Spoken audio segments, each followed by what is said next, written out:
Good evening and welcome to tonight's meeting. Today is Tuesday, December the 7th, 2021. The time is now p.m.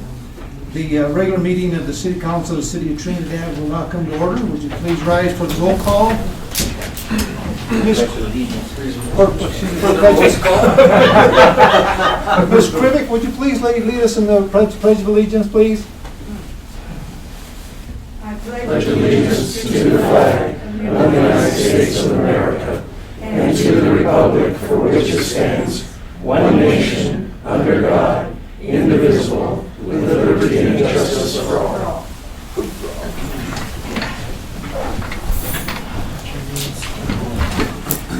Recording in progress.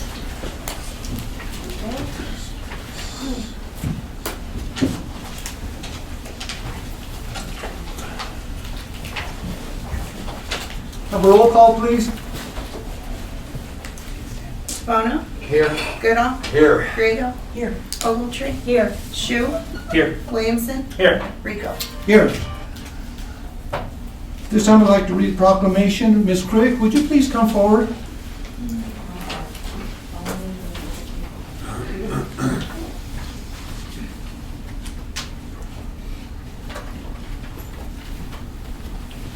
Thank you for being here. Thank you. We'll read a proclamation from us, okay?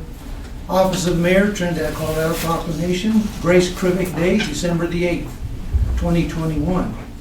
Whereas the Colorado Welcome Center in Trinidad opened its doors on June 29th, 1986, with an immediate need for volunteers to offer warm welcomings and directions to visitors at Colorado's first official Gateway Welcome Center.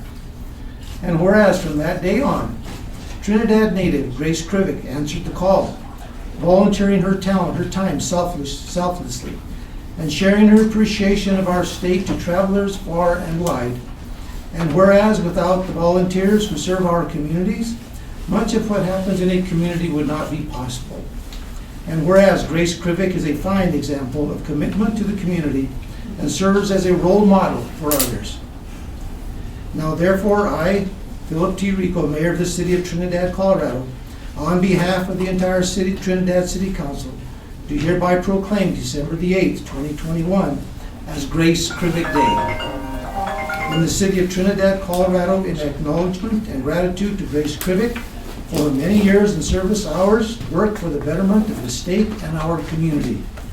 It witness whereof I have hereunto set my hand and caused the seal of this city to be affixed. Mayor Philip Rico, date December the 7th, 2021.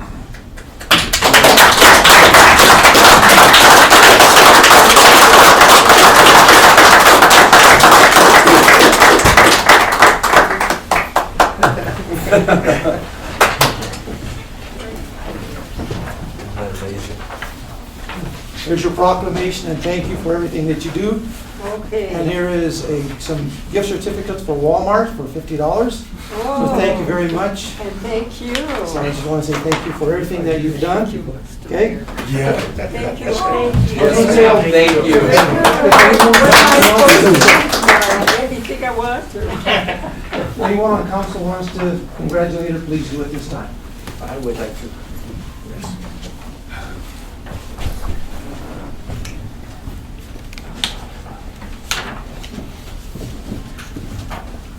Hello, Frank. I've known you all along. Thank Really you. good. I know. Yes. Thank you. Really good of you to do that for the city. We appreciate that. Well, I enjoyed it all these years, and it did seem like work, but we never thought the thing was going to go over. You know, it was something new to Trinidad when they said they were going to do that, and so everybody kind of worked hard to Well, let's figure it out. Let's So- get some more ears on there, so we'll get you another proclamation. I'm Thank sorry. you, Gary. Thank you.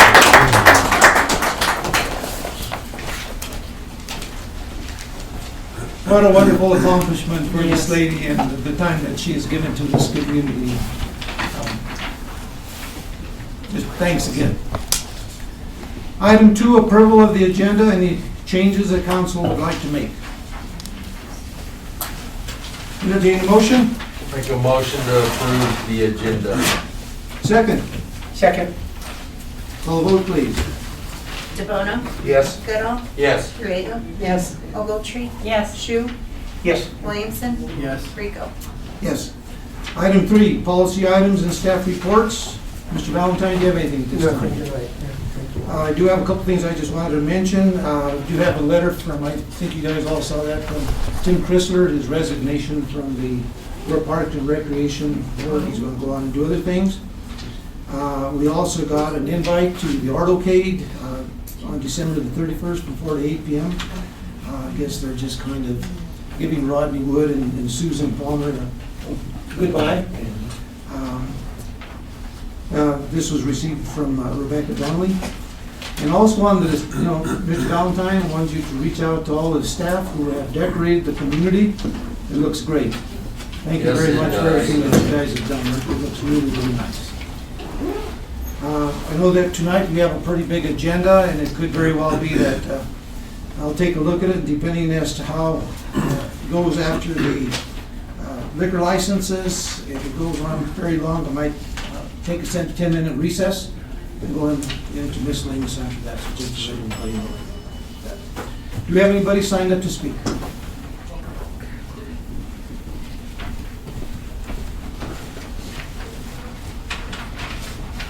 No, we do not. That was under item 4, petitions or communications oral and written. Okay. Item 5, consent agenda. Item 5A, approval of the regular meeting minutes of November the 16th, 2021. Item B, reappointment of Carlos Lopez to the Arkansas River Power Authority Board. Item C, acceptance of resignation from the Arkansas River Power Authority Board from Michael Valentine, and appointment of Dean Grant to fill his unexpired term. Anybody have any questions on those two items? Okay. Item D, reappointment of Deborah Cannelli, or Cannell, I guess, to the Space to Create Commons Oversight Board. Item E, first amendment to the development and lease agreement between the City and Urban Neighborhoods Trinidad LLC and Fox West Theater Alliance. Any questions there? Okay. Approval of the bills in the amount of $2,183,180.61. Item G, approval of the payroll, November the 27th, 2021 through December the 10th. We had two payroll periods actually. 10/31 to 11/12 for $571,973.74. 11/13 to 12/3/2021 for $401,408.78. I'll entertain a motion. So moved. Second. Second? Call vote, please. DeBono? Yes. Goodall? Yes. Griego? Yes. Ogletree? Yes. Shu? Yes. Williamson? Yes. Rico? Yes. Item 6, public hearings. 6A, public hearing for consideration of zone change request filed by Pstm Architecture and Planning Incorporated on behalf of 101 Pine LLC, the Greenhouse Parking Subdivision to the City of Trinidad, Colorado, from community commercial zoning to historic preservation zoning. Hearing is now open. Paul Glenn, are you with us tonight? He's with us, okay. Why don't you come forward if you would, please? In case there's any questions. Sky, do you have anything that you want to speak on behalf of that? Podium will raise up. Okay. There's no new information that's come up regarding this case, so I'll let Paul Glenn represent. Yes. Okay, well, let's ask questions from anybody from the council, starting with Mr. DeBono. Any questions? No questions. Ms. Grego? No questions, just gratitude that Yes. that's going to be Thank you made very into much. Usable spaces. We're excited, Yeah. to get those buildings underway, so it's a long time coming. Any So questions there? I don't have any questions. I have nothing. I have no questions, just a Yes, I don't have any questions, but thank you guys for Yeah. trying to do something with that building. It's been a long time coming. It'd be good to see. The opportunity to be a part How of it. soon do you think that might get underway? We're hoping within the next 3 months, will be to 4 months to permitting and finishing up. I know we're pretty far along in the drawings, and so with the zoning change, that was the last piece of the puzzle. So, Okay, thank you very much. thank you very much. Good luck. Anyone to speak for or against the zone change? Not. Hearing is now closed. Item 6A1, second reading of an ordinance amending the zone classification of property located in the greenhouse parking subdivision to the city of Trinidad, Colorado from community commercial zoning to historic preservation zoning. 0.47 acres, Pine Street. 0.21 acres, Arizona Avenue. 0.26 acres, also known as 101 Pine Street. And 613 Arizona Avenue. Entertain a motion, please. So moved. Second. Second. Any other discussion? Call vote, please. DeBono? Yes. Goodall? Yes. Griego? Yes. Ogletree? Yes. Shu? Yes. Williamson? Yes. Rico? Yes. Item 6B, new club liquor license application filed by Los Angeles County Veterans Council at 204 South Chestnut. Are either Mr. Robert Holman or the Honorable John Moschel in here tonight? I'm here tonight. Okay, would you please come forward? All right, hearing is now open, by the way. Would you please swear him in? Yes. Will you raise your right hand? Do you swear and affirm the testimony you're about to give is the truth, the whole truth, nothing but the truth? I do. Mr. Downs. Thank you. Good evening, Mr. Holman. So I'm going to ask A little you. closer, so I can- Okay, sure, you bet. Let me know if you don't hear me, okay? I'll try to speak up.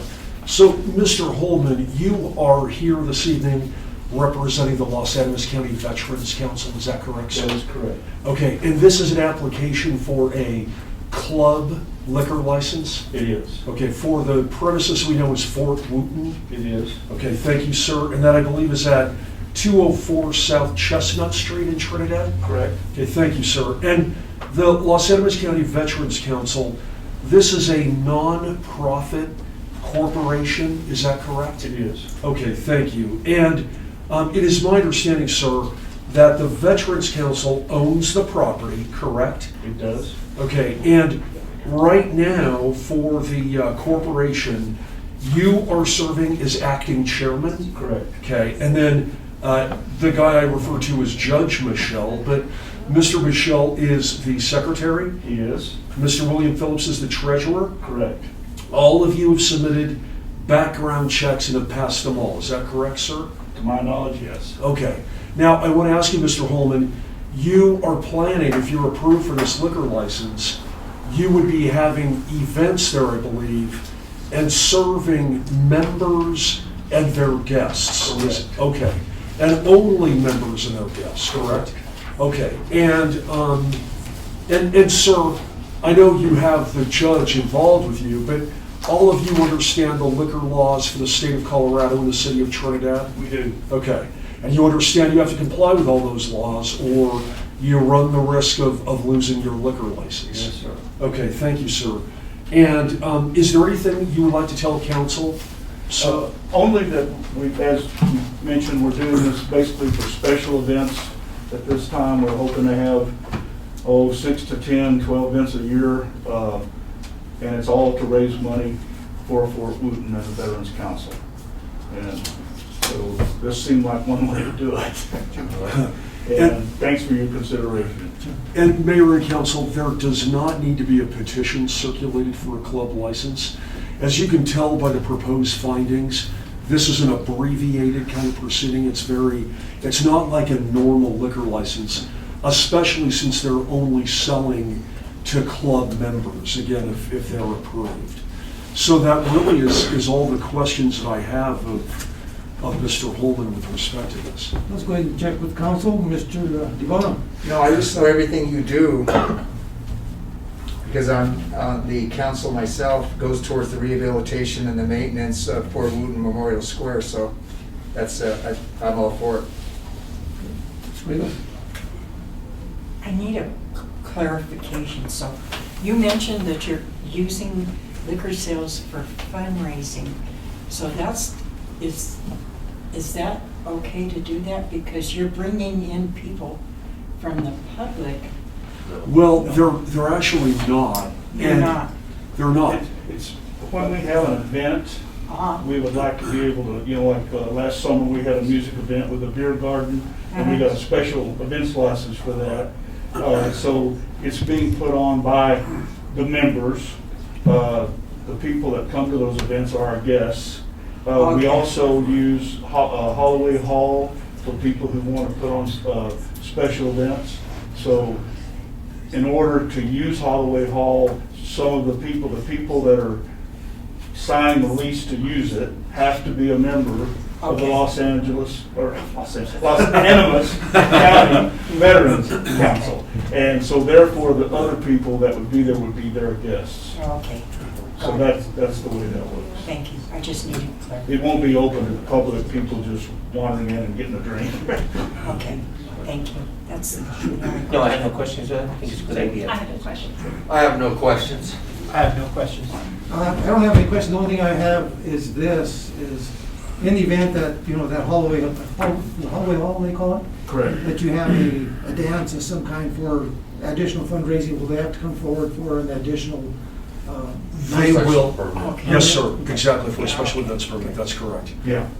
So when we have an event, those people will be our guests. Well, I guess we don't have any other questions at this time.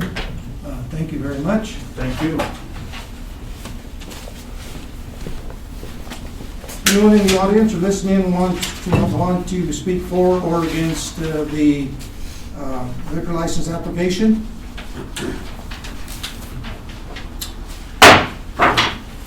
Hearing is closed. Entertain a motion. So moved. Second? Second. Council, any additional discussion? No. Okay. Call the vote. DeBono? Yes. Goodall? Yes. Griego? Yes. Ogletree? Yes. Shu? Yes. Williamson? Yes. Rico? Yes. Ms. Grego, would you please read the findings? I shall read. This matter came on for hearing on the application of Los Animas County Veterans Council at 204 South Chestnut Street in Trinidad, Colorado for a new club license before the City Council of the City of Trinidad, Colorado, acting in its capacity as the local licensing authority on December 7, 2021, in City Council chambers in City Hall. The City Council, having reviewed the application and supporting documents and reports of the city clerk and other city staff, petitions admitted into evidence at the hearing, and testimony taken during the hearing, makes the following findings. Robert B. Holman Jr. testified in favor of granting the license. No other persons testified in favor of or in opposition to the granting of the license. The city clerk's report showed that there are 42 liquor licensed outlets within the city limits. Of these, there are 6 fermented malt beverage off-premises licenses, 1 fermented malt beverage on-premises license, 1 club license, 14 hotel and restaurant licenses, 6 liquor store licenses, 8 tavern licenses, 1 arts license, 2 beer and wine licenses, and 3 lodging and entertainment licenses. Club license applicants do not have the burden of illustrating needs of the neighborhood or desires of adult inhabitants. No remonstrances were submitted. Based on the evidence and testimony presented at the hearing and the investigative materials provided for the hearing, the City Council finds the applicant and the applicant officers are of satisfactory moral character. Therefore, the City Council of the City of Trinidad, Colorado, as the local liquor licensing authority, hereby approves the application of Los Animas County Veterans Council in Trinidad, Colorado. Okay, thank you very much. Good luck to you. Okay. Item 6C, new tavern liquor license application filed by Foxy Mimas LLC, doing business as Grandma's House at 516 East Elm Street. Hearing is now open. Ms. Leslie Volkar, are you here tonight? Mayor, if I could please, Ms. Volkar is appearing remotely, and I believe we have Mr. Benjamin Fewurst. Okay, he's here? Please- Okay, that's fine. Okay. And come Please come forward. I'm sorry. Leslie is muted and she's trying to talk. Okay. As long as we have somebody here representing. Muted. The boss. You will have to unmute yourself. It's good to have the boss muted. I didn't say that. She's muted again. There you are. Can you hear us, Ms. Volkar?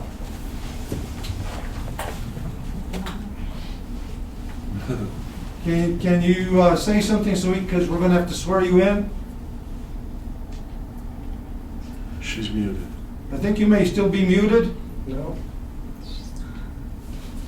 How about now? There we go. There you go. Okay.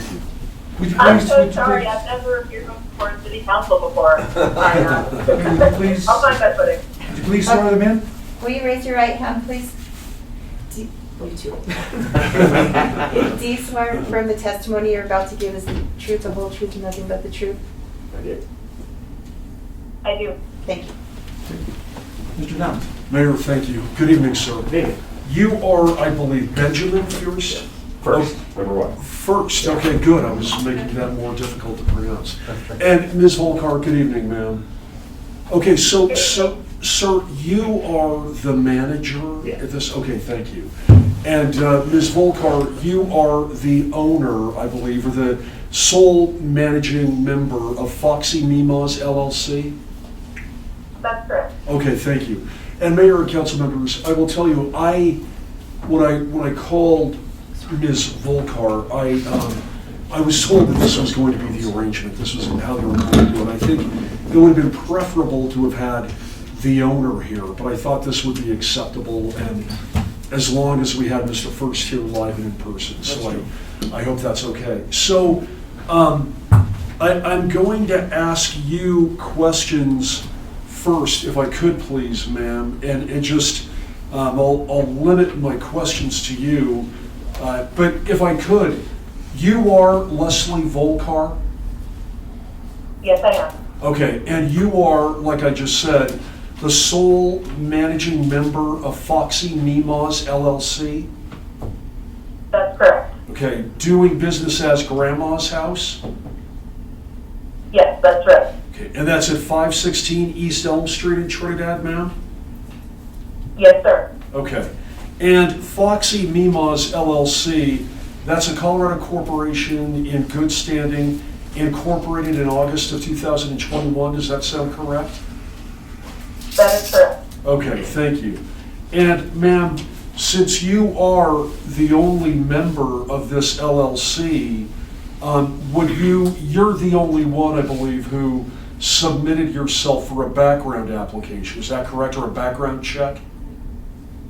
I believe that's so. Okay.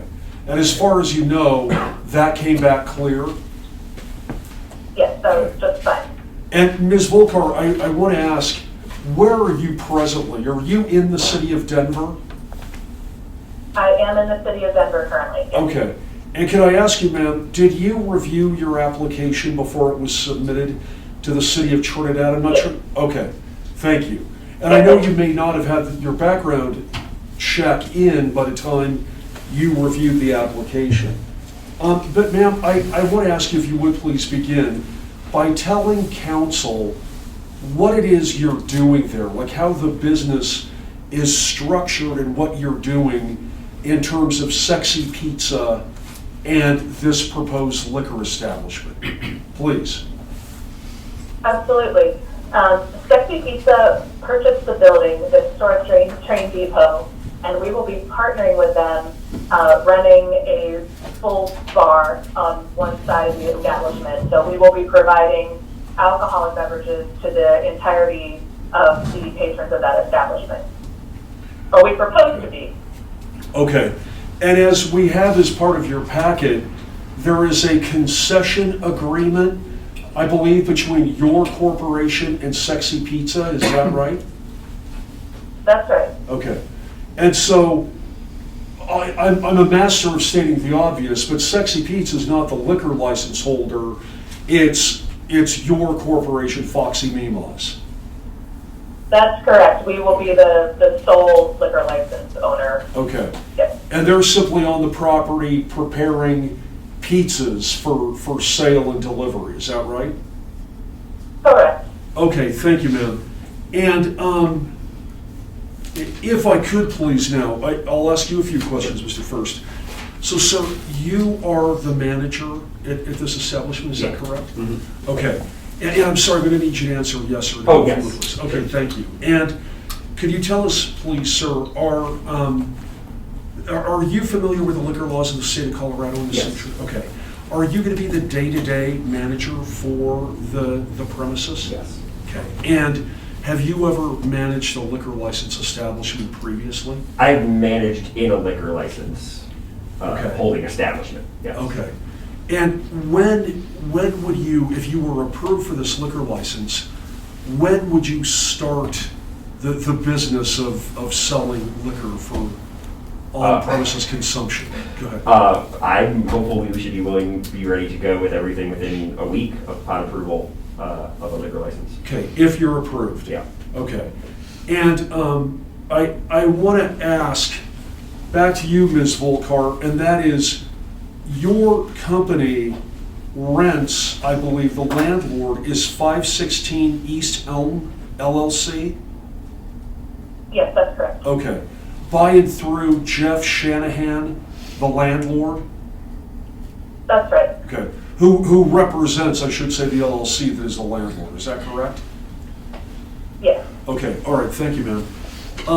So, sir, were you one of the ones who circulated the petition in support of this application? No, my brother handled the petition.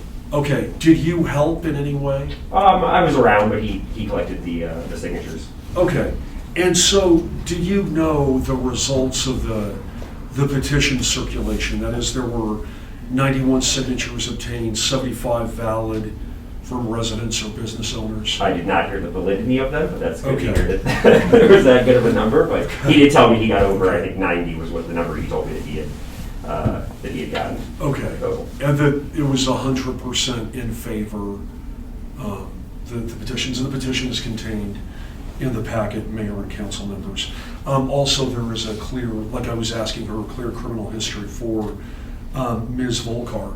So could I ask you, sir, if you know, or ask you, ma'am, how many employees would you have, again, if you're approved?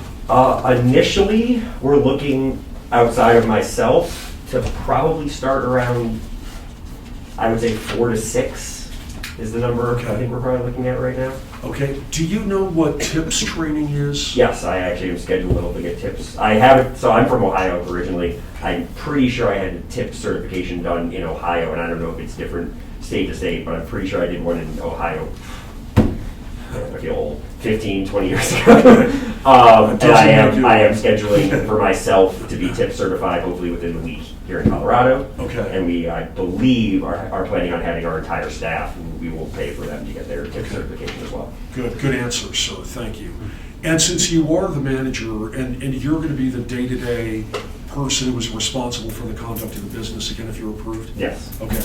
And so I know, sir, that you're not on the liquor license, but you understand that you'll be responsible to make sure that there are no liquor violations. Yes. Okay. And Ms. Volkar, I hope you trust Mr. First, because if there is a liquor violation, you understand you can lose your liquor license. Yes, I do understand. Okay. I've known him for a very long time. Okay, good. And Ms. Volkar, are you going to continue to be like kind of a remote owner, if you would? You know, just kind of, go ahead. I have purchased a town a home in Trinidad, and I will be splitting time between Denver and Trinidad. Okay. All right, so you'll be here occasionally. That's right. Okay.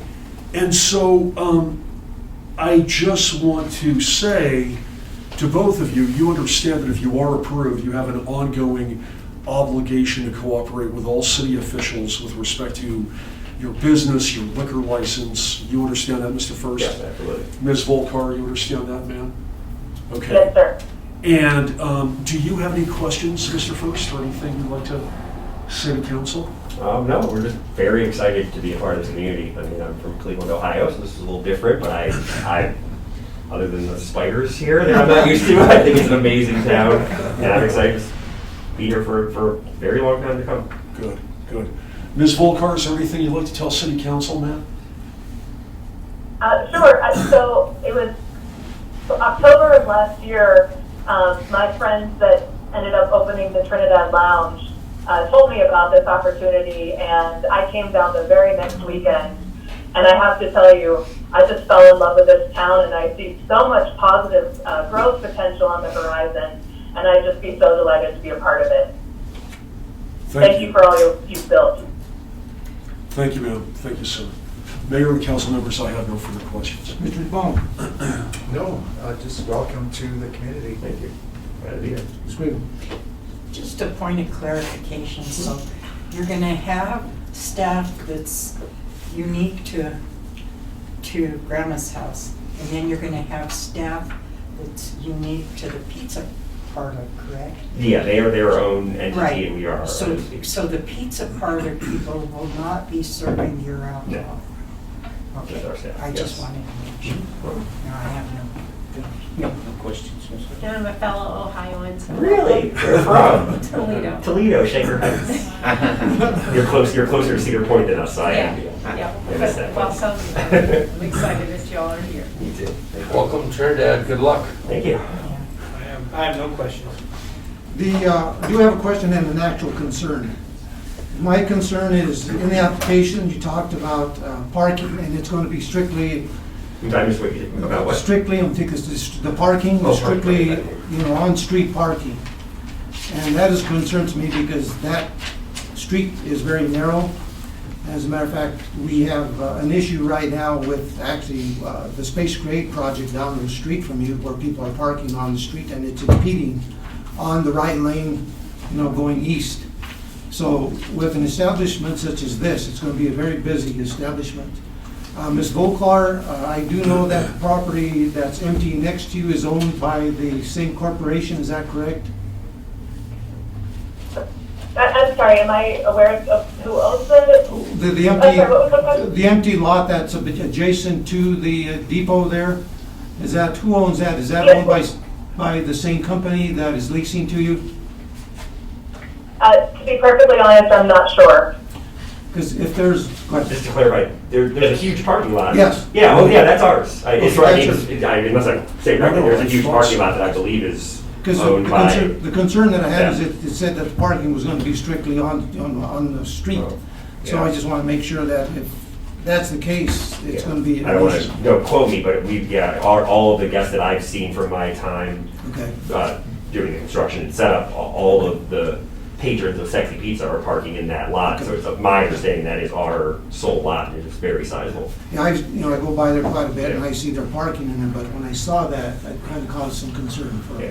So anyway, if that's the case, I have no further questions and congratulations. Thank you. Okay. Appreciate it. Welcome, Ms. Volkar. Anyone in the audience or listening in want to speak for or against the application? Not? Hearing is closed. I'll entertain a motion for the new tavern liquor license filed by Foxy Mimos LLC doing business as Grandma's House at 516 East Elm Street. So moved. Need a second? Second? Okay, any further discussion? Call the vote? DeBono? Yes. Goodall? Yes. Griego? Yes. Ogletree? Yes. Shu? Yes. Williamson? Yes. Rico? Yes. Please read the findings. My vocal cords are gonna get it. It'll work out. Yeah, really. Yeah.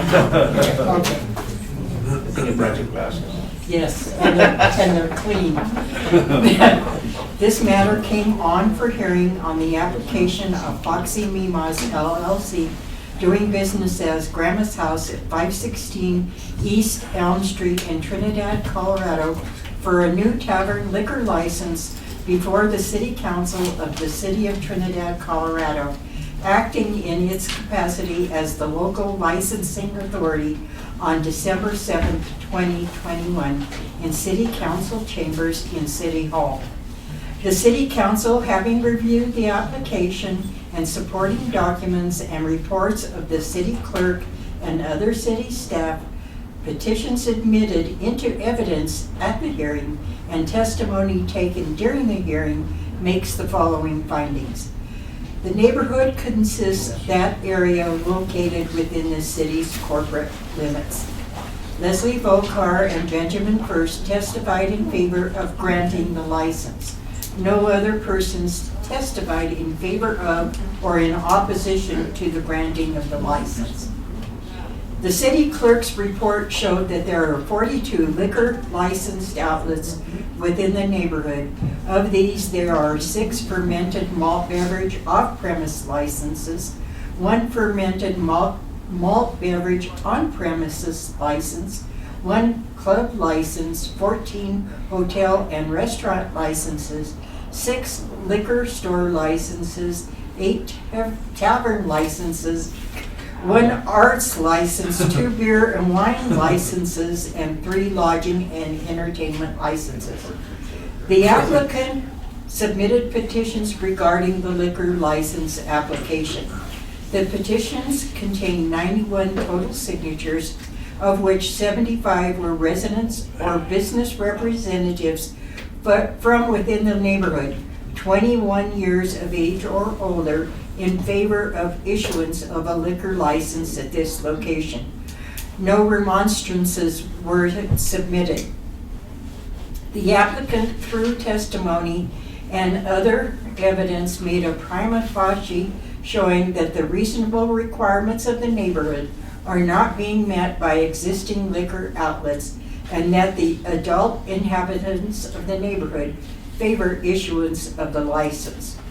Based on the evidence presented at the hearing and the investigative materials provided for the hearing, the City Council finds that the reasonable requirements of the neighborhood are not being met by the existing liquor establishments, that the adult inhabitants of the neighborhood favor issuance of the license to the applicant, and that the applicant officers are of satisfactory moral character.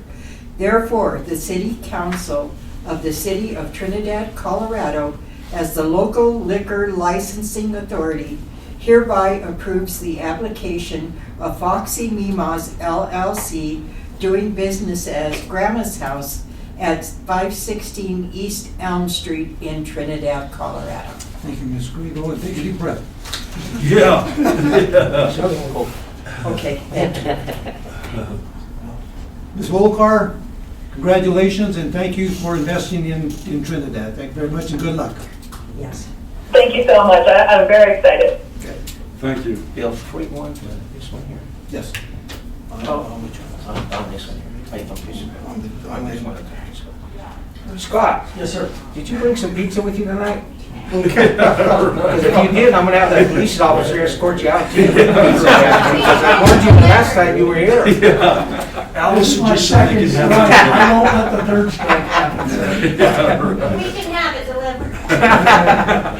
All right, now we go on. Okay, item D. New hotel and restaurant liquor license application filed by S.A. Zeachus Enterprises, LLC, doing business as the filling station at 2000 Santa Fe Trail. Mr. Zeachus, you want to come forward, please? Yes.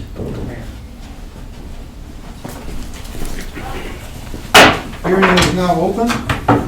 Going to swear him in, please? When you're ready. You swear to affirm the testimony you're about to give is the truth, the whole truth, and nothing but the truth. Yes, ma'am. Mr. Downs. Thank you, Mayor and Council members. Good evening, Mr. Zeachus.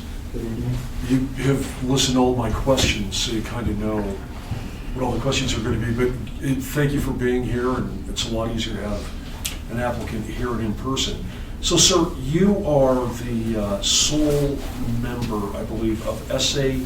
Zeachus Enterprises LLC? That is correct. Okay, the applicant, limited liability company this evening? That's correct. Okay, and doing business as the filling station, is that correct, sir? That is correct. Okay, and this is an application for a hotel and restaurant liquor license, is that right? Yes. Okay, 2000 Santa Fe, 2000 Santa Fe Trail is the address? Yes. And it's community commercial zoning? Yes. Okay, great, thank you. So, sir, I believe this LLC was incorporated in Colorado, an LLC in good standing, in October of 2010. Does that sound correct? Yeah, it sounds right, maybe 2008, but somewhere back there, yes, sir. But doing business for over a decade, is that correct? That is correct. Okay, thank you, sir. And you are the manager of the premises, correct? Actively involved. Good. And how long have you had your business there, Mr. Zeachus? I bought that property in September of 2019. It was December, I did the coffee business. In April, right in the middle of COVID 2020, we started the pizza business. Okay. Just out trying to prove mom didn't have all smart kids, I guess. That's a great expression. Okay. So, and you, sir, you own that property upon which the business is located, correct? That is correct. And I know we have a deed in your packet and it's subject to a deed of trust, but otherwise the property is owned by you, so you don't have a landlord or anything like that, correct? Okay, thank you. So, sir, would you tell council what your proposal is? Like, everybody knows where you're located and kind of the configuration you have out there. Mm-hmm. So your application for tonight, what are you asking, if approved, to have licensed for the liquor license? The boundary map I submitted to the city with the application is the area that I'm asking for. And ultimately, the two buildings that sit laterally north and south, we refer to as the north building closest to the one underneath the canopy. Our drawings, we're going to make that a bar with indoor seating. And then the area outside, more outdoor seating, that since COVID kicked off seems to be the preferred method as long as the weather's good. And we get 300 days a year of sunshine, and people order real nice jackets, especially when they show up from Texas. So it's okay. So, sir, like we were speaking about on the phone previously, okay. You understand that you have to have possession and control That is of correct. the liquor license premises. Okay, so if you were to ask for the entire area to be licensed, I would have to tell city council that I don't think you have control on an ongoing basis for that entire area. That is, if you were approved, someone could get an alcoholic drink in the establishment and then wander anywhere on that property because it would all be licensed. Does that make sense? Well, what you're saying, I'm certainly tracking. What my understanding is to establish a liquor boundary.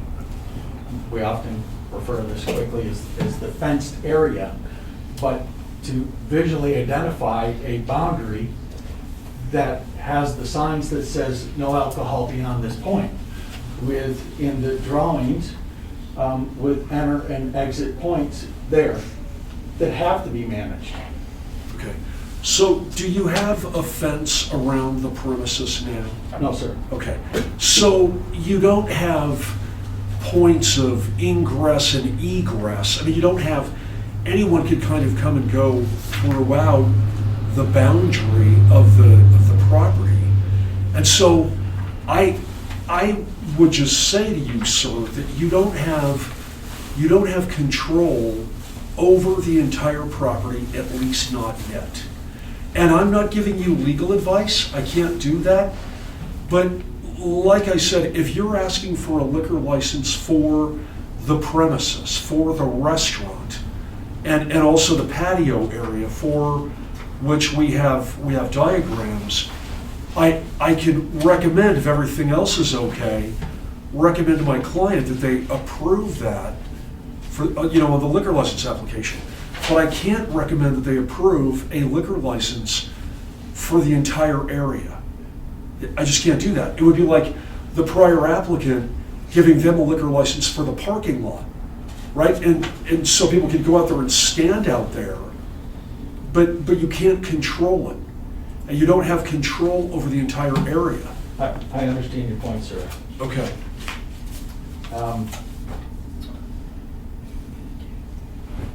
I'm just taking a moment to think how correctly to respond to this. Sure. Based on our conversation that you and I had on the telephone, based on previous comments that I got from the city clerk,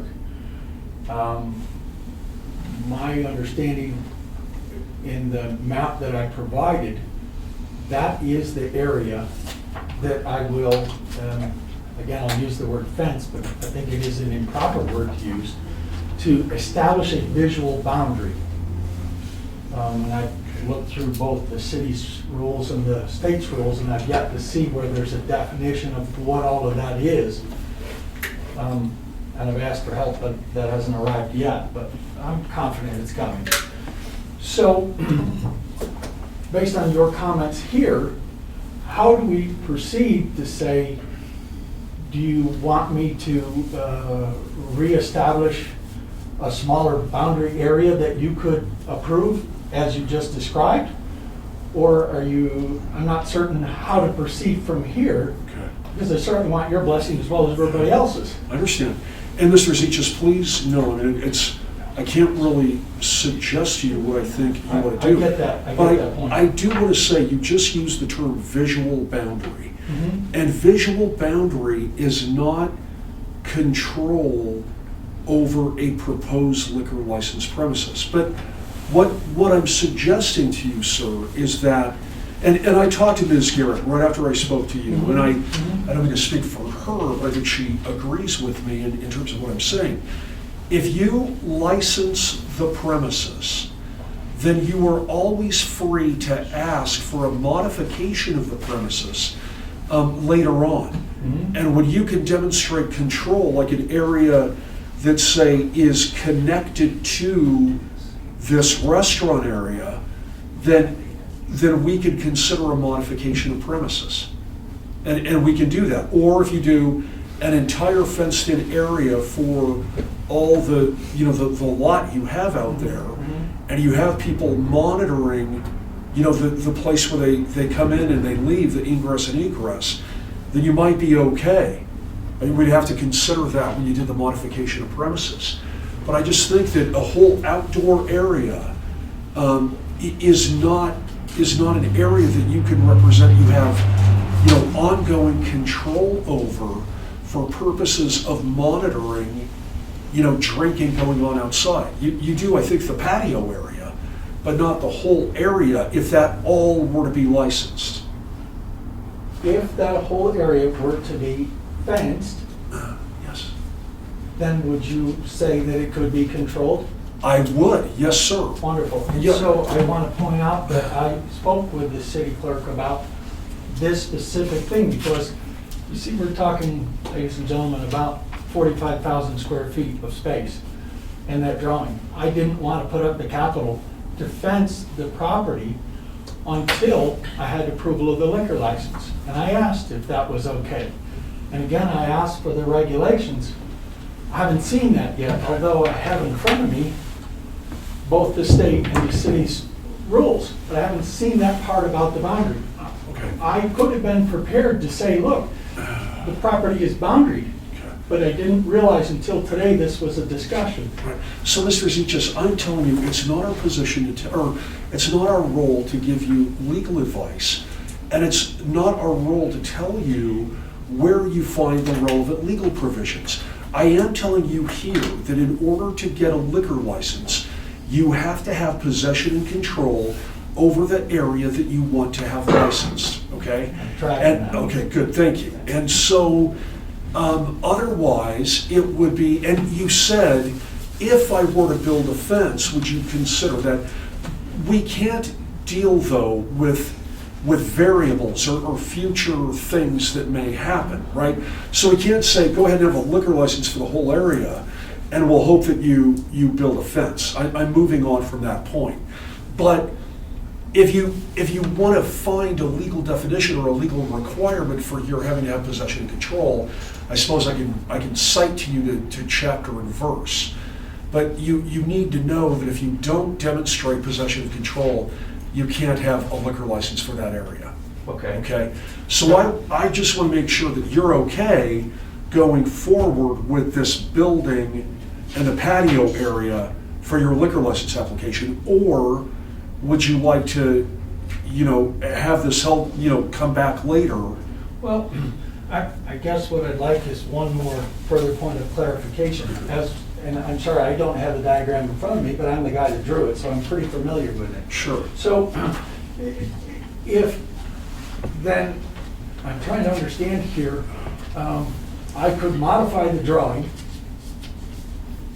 and come back to the city with a smaller space. But in this, to continue on in that, none of the property is fenced, other than my connecting neighbors portion.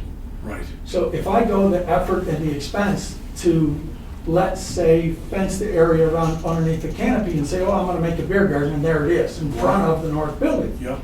If I'm gonna go that effort, I'm gonna do the whole property. Okay. And so, but again, I'm here with an application based on information that was provided by the city clerk on this point. I take great exception to that, and I don't think she ever... And I understand that, Okay, sir, but I do have an email Okay. referencing that. All right, so Mr. Zinchis, I would like to say, this is the time when I tell people it would be really helpful if you were represented by counsel at this time, okay? Because your lawyer would explain all this to you rather than having this conversation during your liquor license hearing. And I mean that with all due respect. I don't mean to, to say that, to be argumentative. But you can fence the whole premises, you can do part of it and do a beer garden, and council will consider that, either administratively it will be considered, or council will consider that as a modification of premises if you have a liquor license for, for the building, for the restaurant right now. But if you want to come forward with something else later on, like a fenced-in area for a beer garden and a different area, you can do that. You can do that. But right now, the only place where I think you can demonstrate possession and control of is the restaurant, not the 45,000 outdoor, square feet that you have. Mr. Johnson, might intervene here a little bit and mention something, and I understand where you're going, understand where you're going, and where you're coming from. I think it would be a good idea that, if we move forward with this tonight, that we move forward with just the enclosed portion that's available at this point in time, with the possibility, once you can bring forward a modification to the rest of the property. I think that would be probably the best avenue at this point from what I'm hearing. Is that correct? Yes, Mayor, but I would like for it to be the decision of Mr. Zinchis. I think you're absolutely correct, and if he's okay doing that, then I think we're fine.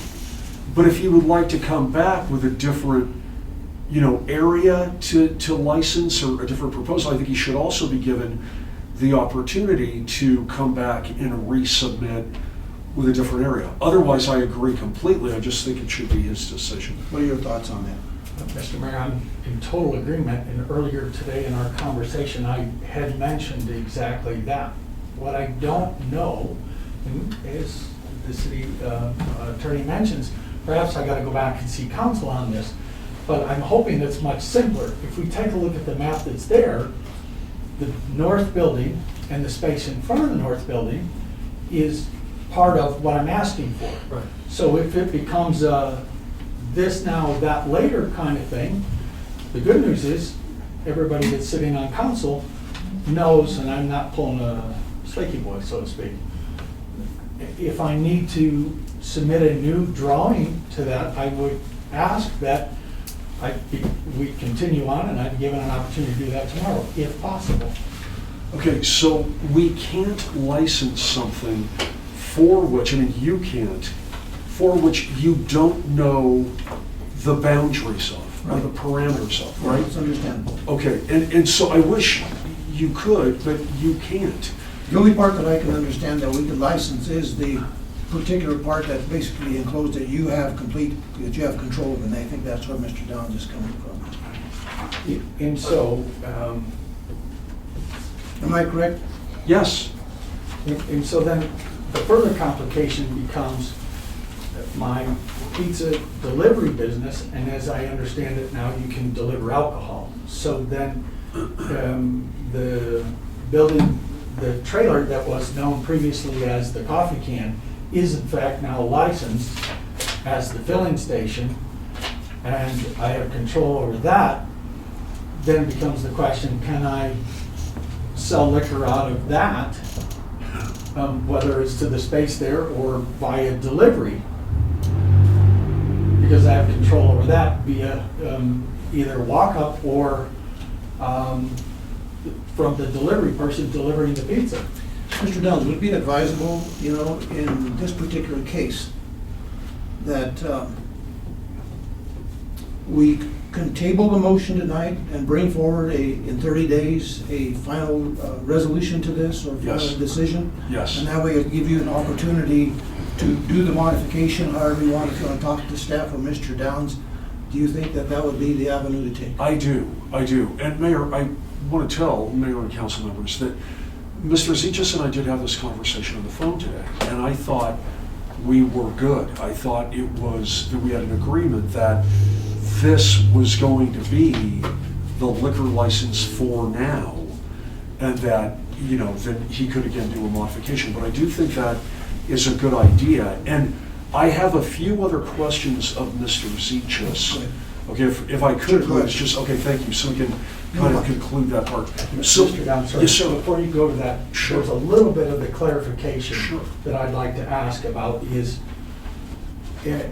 in this 30 days that you're suggesting, Mr. Mayor, first off, I'm trying to get under the state's window or opportunity where there's a waiving of the state's liquor fees or portions of that, and it's described in this investigative report. It's about $2,050.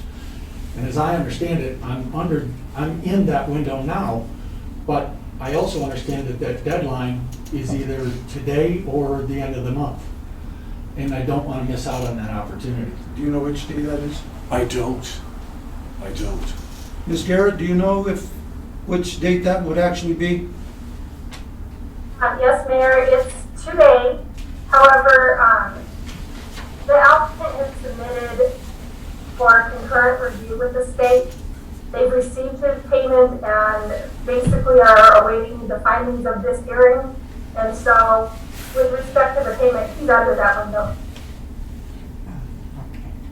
That's what I didn't understand. Yeah, what was the last part, Ms. Garrett? He's under that window.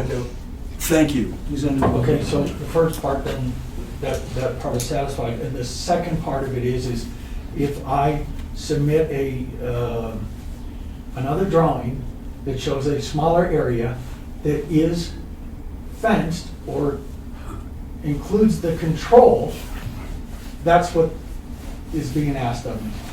Well, it doesn't necessarily have to, I think it would be a bigger area, but yes, when you come before council or when you give us the plans, you need to please show us what area you would like to have licensed in an area where people can consume alcohol. Okay? Like if I wanted this to be, a liquor license premises, I would do a diagram of this room. And then if I wanted something else, I would do, so yes, please demonstrate on a diagram the area where you would like to have so that people can consume alcohol there.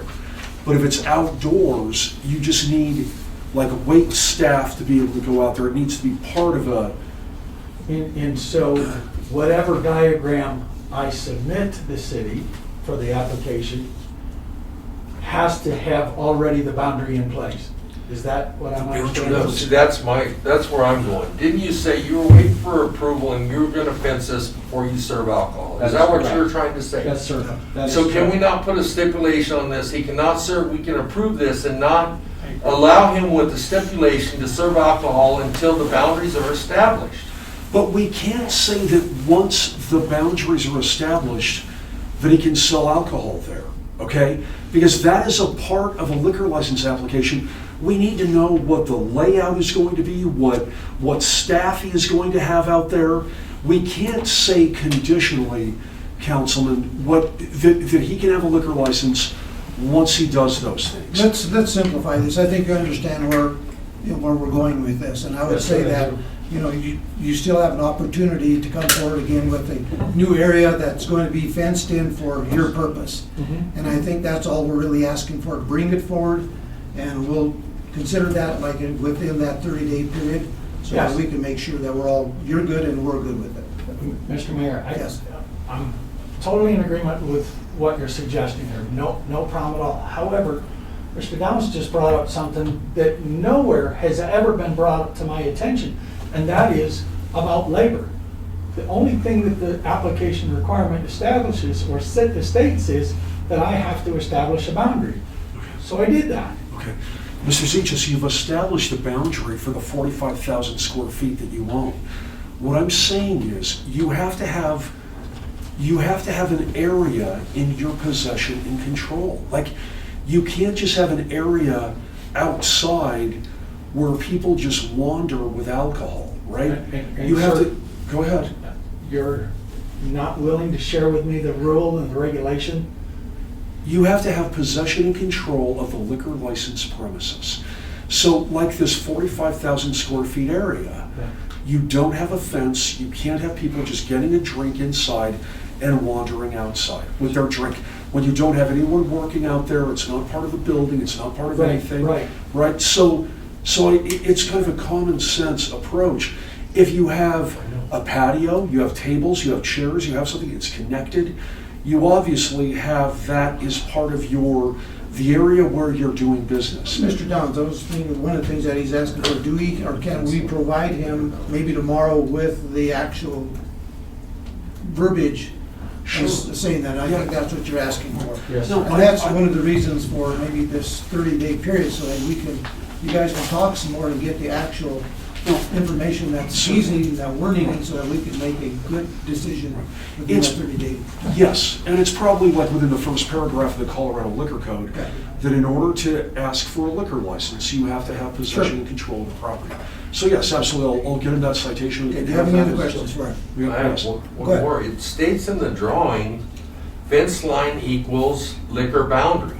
So to me, that's stating that's where the fence line is going to be, that's where his boundary is going to be, his control lines. But he doesn't have control on it now because that fence is not in place. Correct. We don't have a liquor license now and don't have people out there with booze. It's saying he'll have,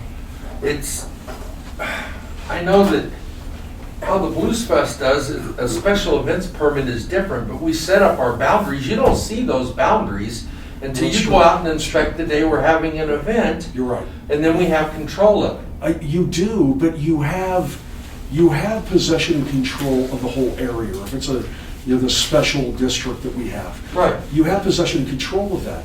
There's no, you can't have a contingency on a liquor license. Okay? You can't, if he had 10 acres out there, he couldn't license all 10 acres. Okay. Okay? Any other questions for him? Yes.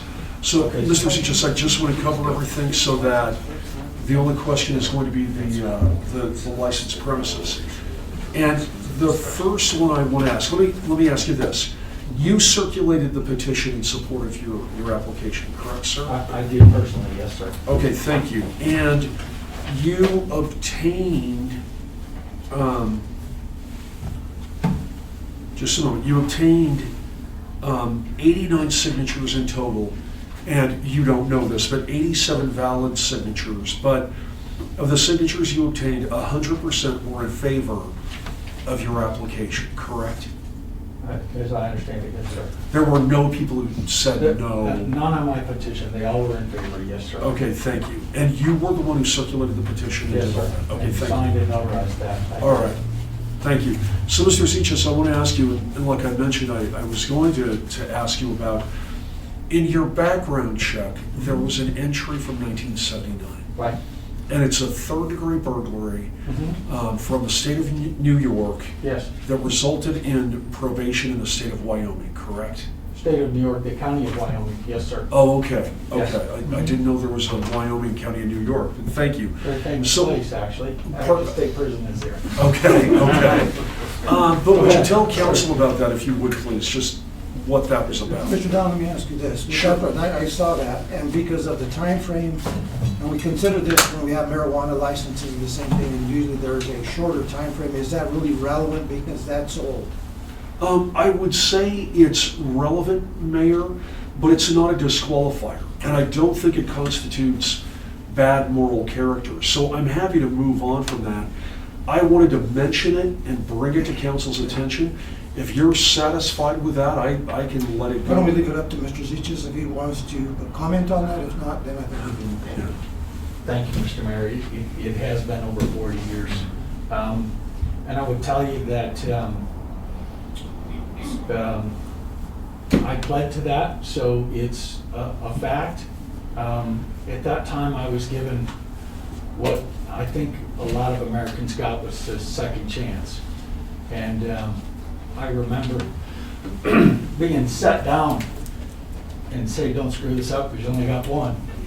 And, you know, when you look 6 years of active duty with honorable discharge, special forces, and 21 years as an airline captain, hauling people all over the world. 3 beautiful daughters, the third one is adopted. 100% up on my taxes. I think I'm a contributing member to society and this community, as you can expect I will continue to be. Good. So if I could please, Mayor, just a few other Continue. questions. Sir, you understand that you're responsible for the liquor license? I do, sir. Okay, Yeah. thank you. Mr. Ziches, how many employees do you have out there, or are you planning on having out there? Well, it's kind of seasonal. Right now, there's 3 part-timers. In the summertime, or during the high season, so far I've had 3 full-timers and 5 part-timers. With the advent of opening the bar, there's no question there's going to be fewer there. I haven't totally committed to the hours. I'm still learning a lot about this tourist portion of Trinidad, and so needless to say, it'll be a significant, probably double what I currently do as Okay. far as employees go. Okay. And will you have your employees that are serving alcohol tips trained? Yes, I am. Tommy did it. I'll have Tommy come in. He and I have already spoken about that. Tommy Okay. Davis. All right, great, thank you. So, Mayor and council members, I have no further questions, Mr. Ziches. Get some questions from council, okay, Mr. No, I just think if Scott presents a remodification or modification diagram, I don't have any issues with that. Screen. I have a question on Kent Robinson's inspection. He said that the current building is not up to code. Right. It said change of occupancy from F1 to an A2. Please submit plans by a registered design professional, bringing building to all current codes. And then you submitted it. So I guess that's a clarification. Does he just have to submit the plans? Or does he have to have the building up to code before the liquor licenses?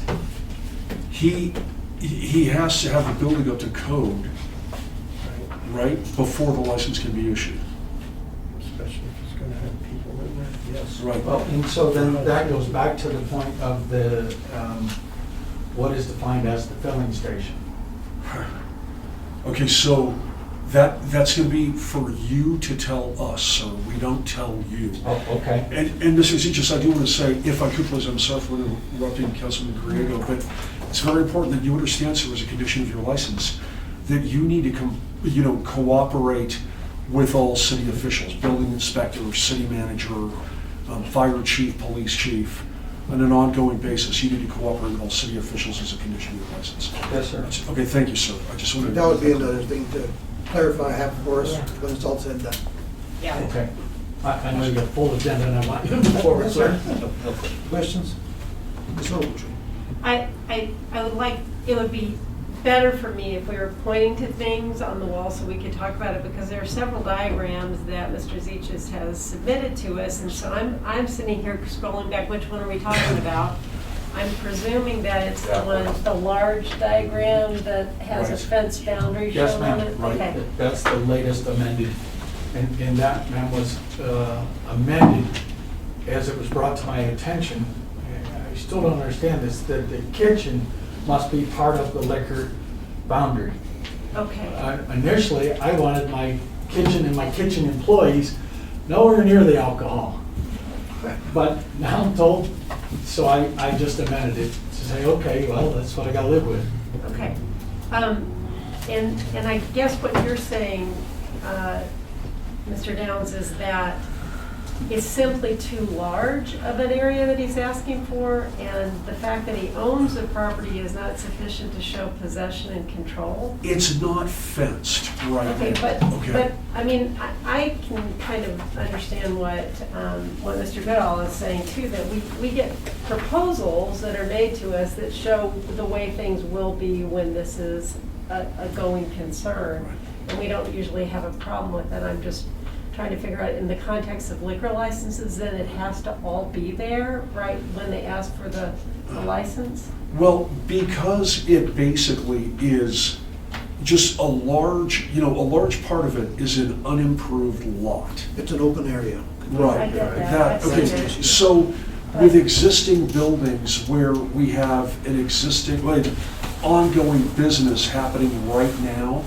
there's no demonstration of possession and control. So even if the fence was there now, I don't know how that's going to be controlled from a liquor license standpoint, right? Wouldn't that be up to the applicant to explain to us, this is how I'm gonna control Yes, this? Okay. it is, but it's up to the applicant to say, how it is going to be controlled if that entire area was going to be licensed.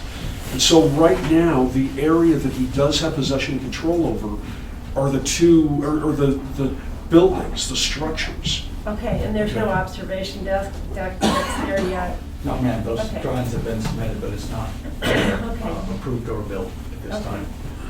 And ma'am, going along with what you're saying, and I spoke with Mr. Downs about this today, I looked at what was once the Purple Toad and Walters and their outside area, and I looked also at the golf course and what is their outside area. And while I admit I have never seen their liquor license application, I don't know what, I just looked at it to say, is what I'm submitting reasonable? And I asked questions about getting the liquor license first and the boundary after, the approval and the license after I was able to demonstrate the boundary. I kind of go to, again, what Mr. Downs is saying is, as I hear him, he's talking about the walls of the building I have control over. What's the difference in that level of control is my open question, versus if I fenced in a portion of the property. I own a lot bigger than the diagram. And if I fence that in, is what establishes the boundary becomes my question. What is acceptable to the council as well as the city attorney?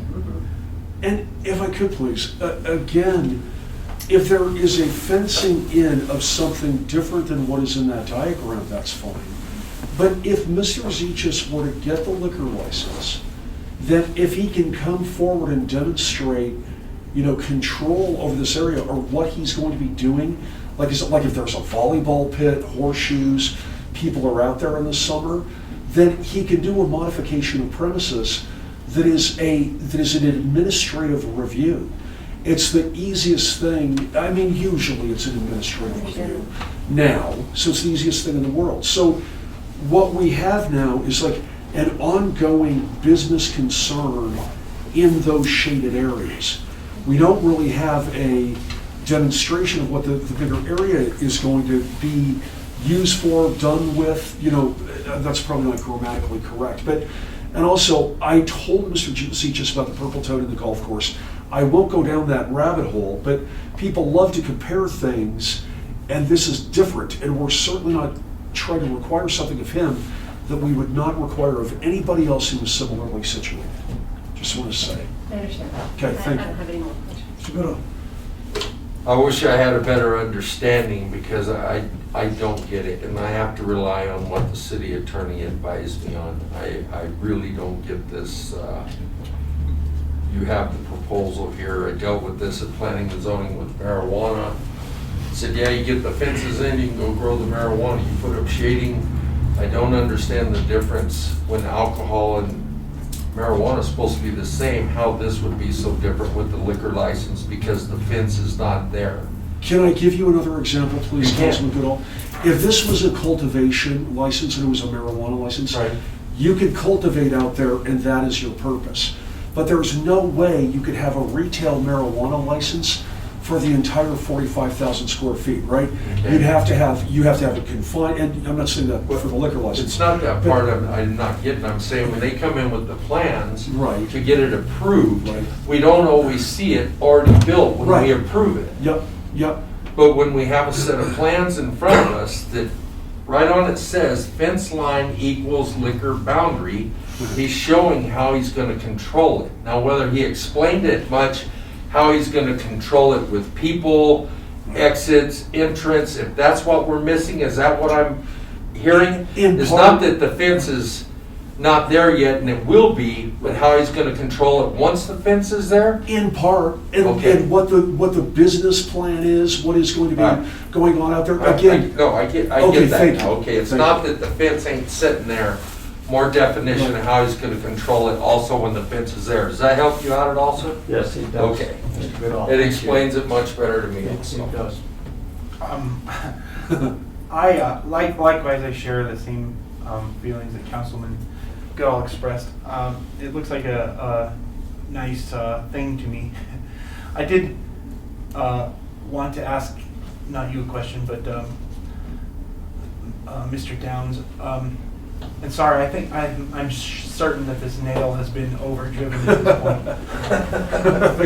But I'm about to take a whack at it too.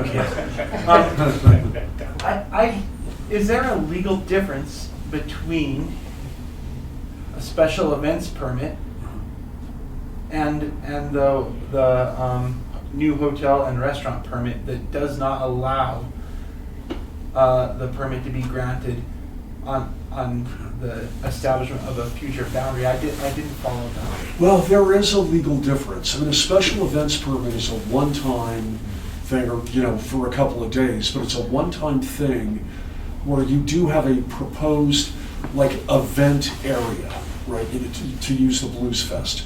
You have an event, and you have a location, and you would have a plan for security, the area where the alcohol is going to be sold and consumed. So there's a big difference, as opposed to a hotel and restaurant liquor license, which is an ongoing license to sell alcohol every day, right? And you have to have you have to have a plan for where and how and what you're going to be, not what, but how and where you're going to be selling the alcohol, and how it's going to, what it's going to look like. Excuse me. Yes, ma'am. How does the entertainment district then? Oh, That's so- that's a different. It's like a special events permit, but it's participating members Okay. who come in and they kind of establish the boundary, and they give us notice in advance of the events they're going to be doing. Now, that's not a true comparison. Right. No, but it's a good, Yeah. question. Well, I think at this point in time, we've kind of overdriven the nails, like you were saying. You have any other questions? I do not. Okay. Like I said, I think what we'll do is we'll go ahead and move forward with the next portion, which is before or against, and close it, and then we'll come back with a motion, and at that time with the motion, if we're going to recommend a motion with a table with 30-day review. At that point, I think that's the way the motion should read. So we did establish that will still hold him in the timeline that he is. I believe so. Yes. Yes. Okay, sorry for the long driven, well, hopefully we've clarified some stuff for all of us. Okay, thank you very I much. think we all got educated a little bit tonight. Okay, anyone speaking in the audience or hearing in for or against? Sit down or shut it? Yes, you can sit down. Okay, thank you. Would he be able to just go ahead and get his liquor license for his space though in the interim? That's what we talked about. We're just gonna move forward with complete, Okay. for the next, when we review it. Okay. Okay. So anyone else to speak for or against the application? Okay. Hearing is now closed. Entertain a motion? I make a motion to approve. Or you want a motion? To approve for a 30-day review. All right. I make a motion to approve with a review in 30 days, is that what you're saying? Within 30 days. Within 30 days, to be reviewed within 30 days, is that what you're asking? For condition upon establishment of the liquor licensed premises and boundary, All right, please. all right. Do I need to repeat that? Would you write it down for me? No, I'm just kidding. I make a motion that we table this for 30 days with the resubmittal of the boundaries and how it'll be contained. How's that? That's correct. All right. Thank you. Need a second, please. Second. It for a Any minute. further discussion? Call the vote, please. DeBono? Yes. Goodall? Yes. Griego? Yes. Ogletree? Yes. Shu? Yes. Williamson? Yes. Rico? Yes. Okay, we can move on. Okay, I mentioned earlier that we maybe take a short Yeah. recess, so let's go take Before about a that. 10-minute recess, please.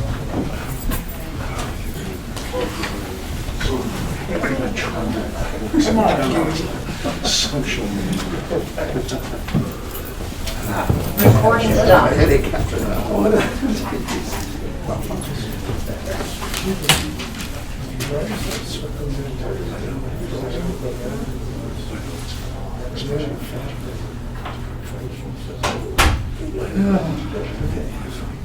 You know what?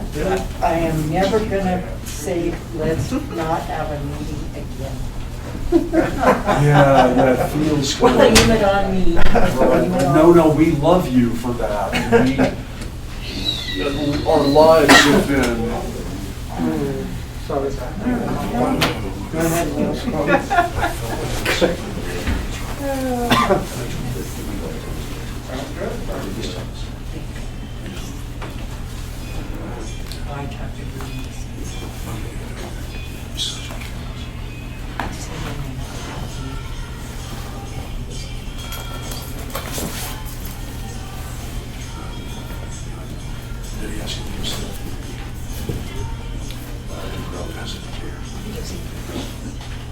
Does anybody? Thank you. Yeah, you're the one who called. Yeah. Hey, how about a round of applause for Detectives Lay and Tohanovich? Yeah. Okay. We love our detectives. We love mine. We love Jen. We love everybody, We do, that's right, We love especially our all. detectives. almost Yeah. everybody. Depends what day it is. Yeah, right. Okay, I better. How are you? Is that Carl Gabrielson right there? How are you, Carl? Fine, yourself. Donna, are you here? Yeah. Look, I'd like to apologize. Realize I should have stayed I- in my office. I'd be dozing. I know. Mr. Gabrielson is to see you, Dad, too. No way. Yes. Wow. Go see you. Yes, sir. Bob. Wow, wonderful. Good. She's what year? Freshman. Freshman, okay, good. But she's got credit, she could be a sophomore, right? Yeah, she has about a little over a year and a half of her. She's a dynamo, that kid. Is she? Oh. Takes Yeah. after her mother. Well, let's not go there. It takes two to tango. Are you blowing me up with a check? Amen. Amen. I can though, Les. Yeah, I know, I'll tell I know you can. Hard not to Yeah, realize that. I don't want beauty peeps talking about me in a chat room that I'm not lived in on. You're so funny. No, he is not. Snap you.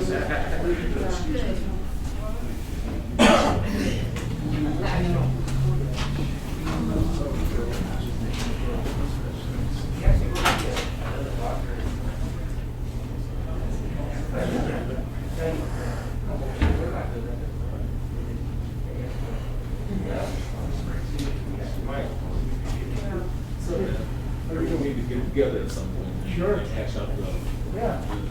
stuff. Yeah, whatever's good with Kimberly, she'll. Back to 7:30. I'm sorry. Do you know what time you're getting back to? Okay, you're here. Can you imagine? Okay, 7:30. Yeah.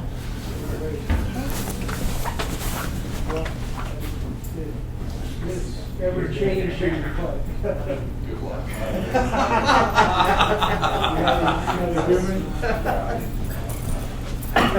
Yeah. We'll get something set up. I should knock on the door. Sure. Direction, but yeah. Get up in there. You're gonna get so ass kicked. Have you met Kimberly? yeah. You have met? Maybe yes. it's gonna be contact, Okay. we'll set up a Perfect. time for a little one-on-one, whenever that works. So we can- Oh, sorry. Yeah. I forgot how to Yeah. mask on. That's It's all good. Okay. I just don't want to lose it, that's why. You're good. All right. Okay, cool. Have a good to see you. Good to see you. Good to see I know, you too. yeah. There we go. Keep it moving. Okay, all right. This is great. All right, we still have a little ways to go. All right, well, yeah. What the hell are you doing in there? They were just gonna get hot dogs Good to see you, today. Rose. When are you opening them? Soft opening all week. Okay. And then I'll start for the regular posted hours. It's a good thing Okay. these Yeah, we people just brought working us out some candy. stuff. Blood sugar's gonna plummet too, Karen. That's good, thanks. I know, yeah, sugar. It's always good to remember, you know, on something like this, to have that 30-day review on certain things that may come up, so that you can shut them down to give them an opportunity to. Questioning lessons Anybody reason, need I just sugar? wanted to understand what you were teaching. I think that's what he was wanting. You're good? Need some sustenance. How A about little bit you? of sugar. Toss me one. Good baby. We do.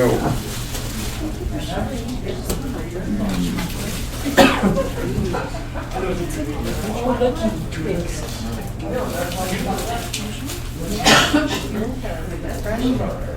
You're so sweet.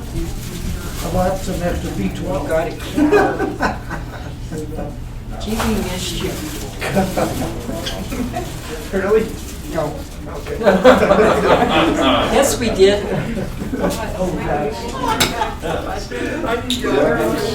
That's good, that's.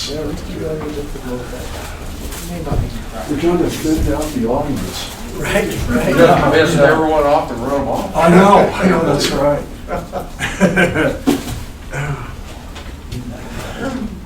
Yeah, lawyers take the fun out of everything. Way to ruin that. I know. Buzzkillian. Recording in progress. Oh, here, back from recess. On to item 7, unfinished business, we have none. Item 8, miscellaneous businesses. 8A, fire union reopeners. Entertain a motion?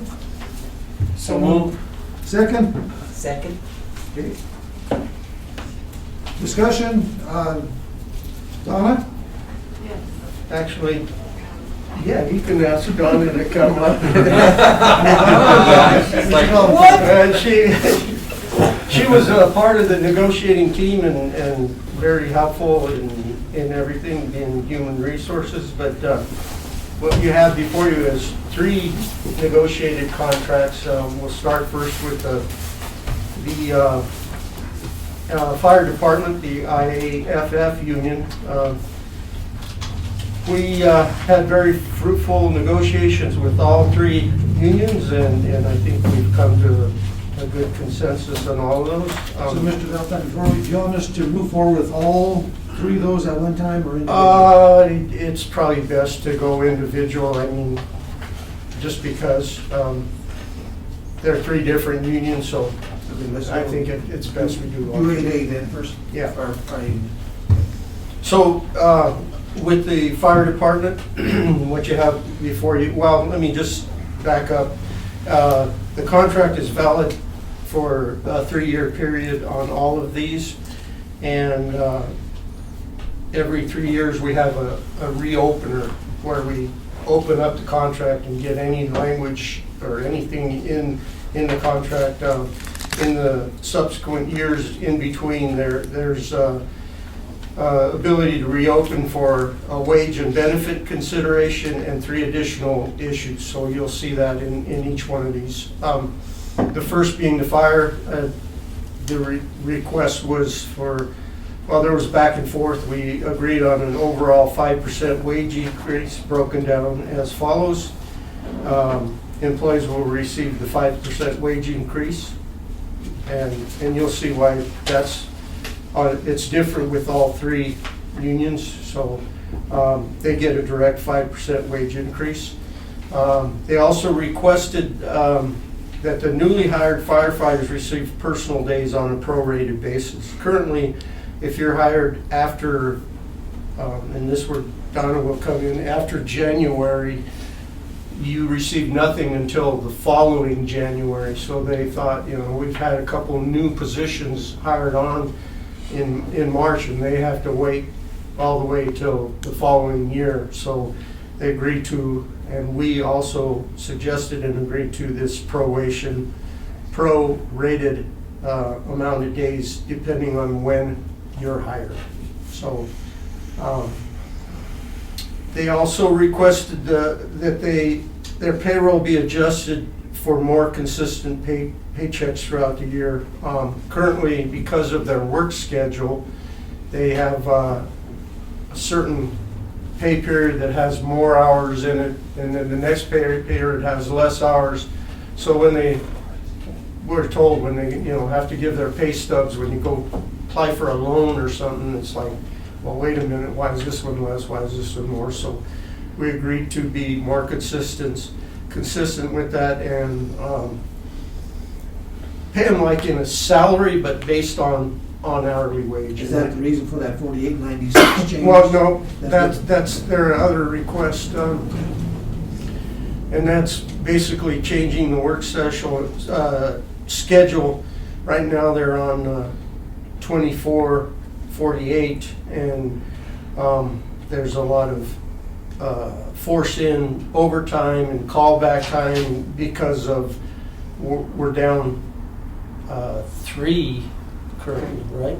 Right. 3 firefighters currently due to, a couple retiring and moving on. We're going to have more of that.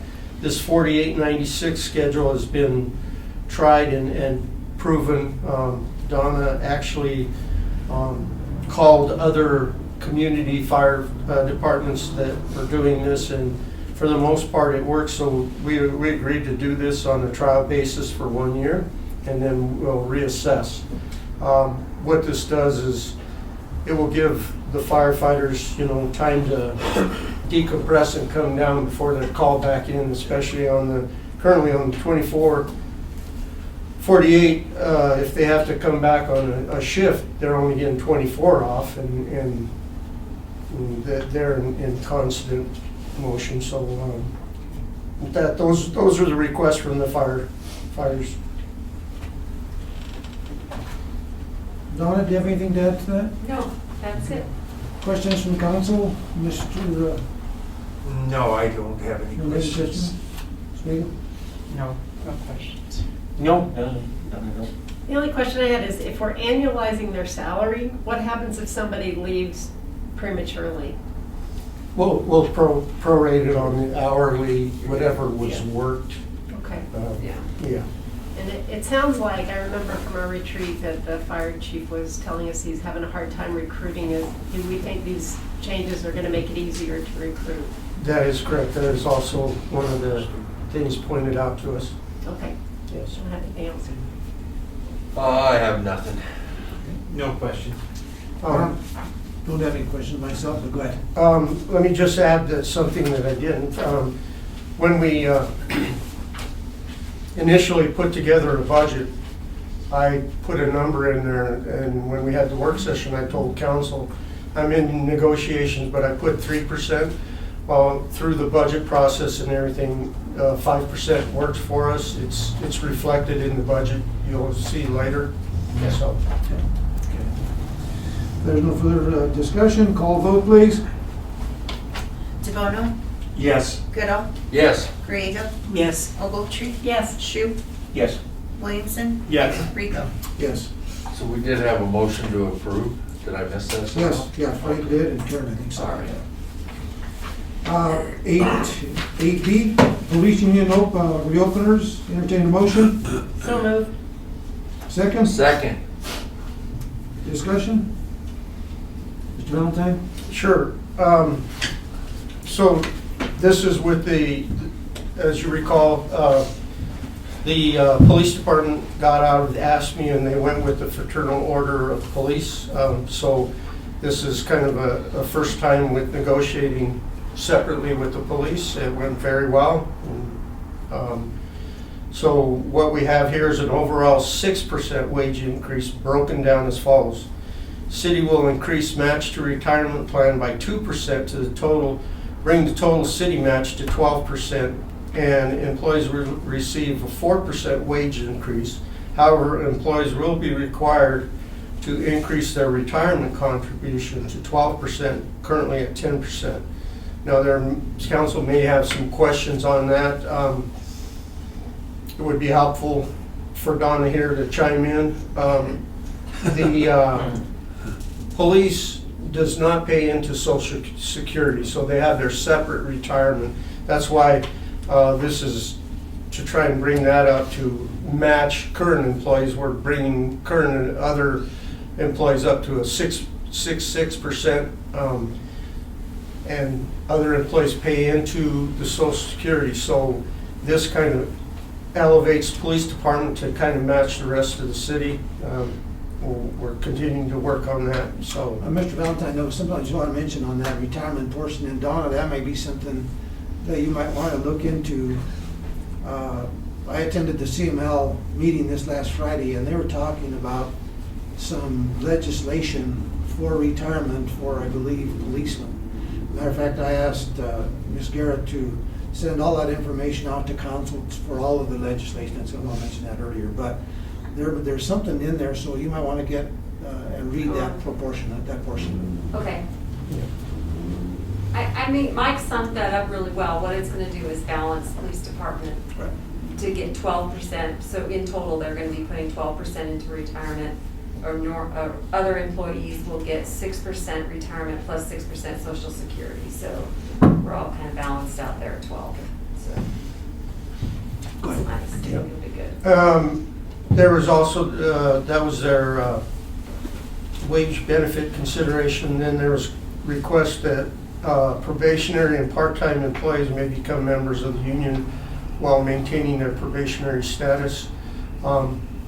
Currently, they have to wait their 6 months is regular, 1 year is police. So they're not members of the union for that entire year. We didn't see a problem with letting them become union members right away. They also requested that police department employees be allowed to increase their cap on their compensation. It says it different here. Time from 40 to 80 hours. Currently, they're capped at 40.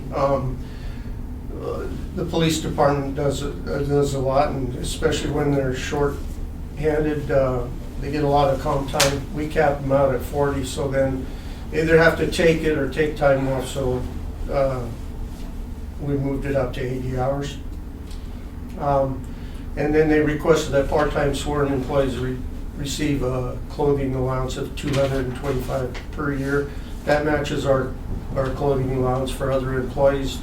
But this is for part-time sworn employees, so we do have some part-time sworn officers that come in and they have to just, they're part-time, so this would go toward their clothing allowance. And with that, I'll entertain questions. Anything to add? No? Questions from council? What is the number of shortage on the PD right now of officers? Go ahead. I'm sorry, Mike. That's all right.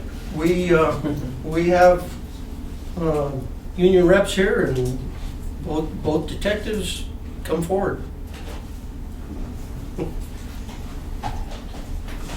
Detectives Mike Tahanovich and Jen Lay for the record. Hello, good evening. Right now, we have 5 officers in the police academy, and we still have 1 position open, and we're short 2 community service officers that we're helping sell.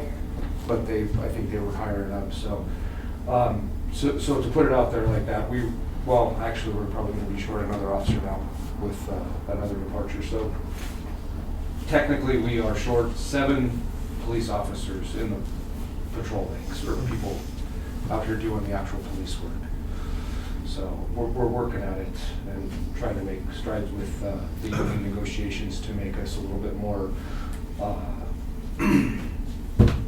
retention and of our trying officers to keep is people important. to want to come here and be employed with the police department here. So. Any other questions? No, other than Jen, I've been trying to get an interview for Shop with the Cop for the 18th. I'd love to. Really? Have you called the radio station tomorrow? I mean, Mike would love to talk. I'm trying to get a hold of But we'd somebody. love to put it out there, yes. Really? Can I call you tomorrow? Thursday would be better. Well, our FYI program's on Thursday. We'll make it work. Mike doesn't Okay. have anything going on. Deduct out of his Stirring up the crap right here. Collective bargaining. I'm just going to go from the bottom up. You know, just, this has nothing to do with the contract and your wages and stuff, but have you ever talked to any police officers that apply to Trinidad? How come we can't retain officers down here? Do you have any idea? So I'm actually in a master's degree program right now, Cool. thanks in part to the city to help pay for that. It's not a problem unique to Trinidad. It's just all across the over. country. Officers are a very hot commodity, and it's going to get worse. So we need to make Trinidad attractive and focus our efforts on recruitment and retention of officers. Having senior officers like Mike and myself here, those are invaluable skills that you don't develop within a few years. So that's our goal. Coming over to the FOP was super important for that. Is our pay now with this contract going to be comparable or advantageous? We're going to work on that with the Right. city in the next year or so. There's some things that we need to do to make it equitable. We had some issues throughout the years about wage compression, people who have been here longer and new people coming in. We're going to work on that, and Mike and Donna have been open to those ideas. We're new with the FOP, so it's going to take us a little bit of time. Okay, just wondering. Thank you. No question. I'm just really glad that the new union is working and the conversations sound really productive. No questions. Thank y'all for all you do. I know we've had issues and been short for a long time. I really appreciate y'all, and I've working with y'all for the last 4 years. Thank you. Thank you. In case I don't get another chance to express that or get past that along to everyone. I'm a short timer. Thanks, Wes. Yeah. I agree. Thank you for everything that you do. I don't have questions. I hope that this is the start of giving your department a bigger leverage for retention and attraction. So it's heartening to see. You know, just like you said, you know, it's the loss of police officers across the state and the country. It's crazy. Hear about it all the time. You know, meetings that I've been to, have talked to some people, and that's what they talk about. One of the things that I'm not sure, and you talked about, how do we retain officers? And to some degree, wages isn't the actual reason why people leave or why they stay. So I think that's something that we need to maybe reach down a little bit deeper to try to figure out what else is out there that we can do for you guys that will, other than the wages, to say, I like what I'm doing here and I'm willing to stay. So I think that's something that, like I said, you hear about it, and that's not only in the police department, but that's in every other industry in the country. They say wages sure do play a part, but if it's reasonable, that's not the biggest issue. So I think that's the thing that we need to look at. The one question I wanted to ask is the comp time Is that carried over, Mr. Valentine? It's bought down, it's carried over, but they do have an opportunity to buy it down as well. Okay. Which is nice. One time a Right, year. one time a year. Because I saw there was something about that, it was mentioned in the fire department, but I didn't see it unless I missed it in the police department's Right. request, so I might have missed it there somewhere. So. Right. Theirs is a little bit different. Other people in the city, we require that they buy down their time. I mean, all to zero once a year. We don't require that of the police officers, but they do have the opportunity to buy it down once a year. And like I mentioned, I think that would be a good thing for, I'm not sure what kind of camaraderie that you guys have within the police department to sit down and say, okay, what do we need to do to keep you people here? I think that's something that's really, really super important for you guys and for the citizens of this community, how we retain, you guys. Go ahead. So, I think when the mine first started up, they started sign-on bonuses and they had people staying 2 weeks and splitting, and there's nothing they can do about that. We've had this conversation.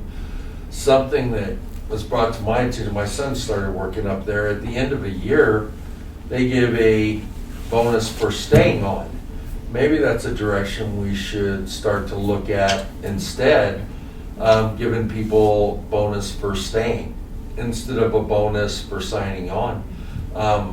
So it just come to my mind, that up there at the mine, they offered my son at the end of 1 year as a $10,000 bonus.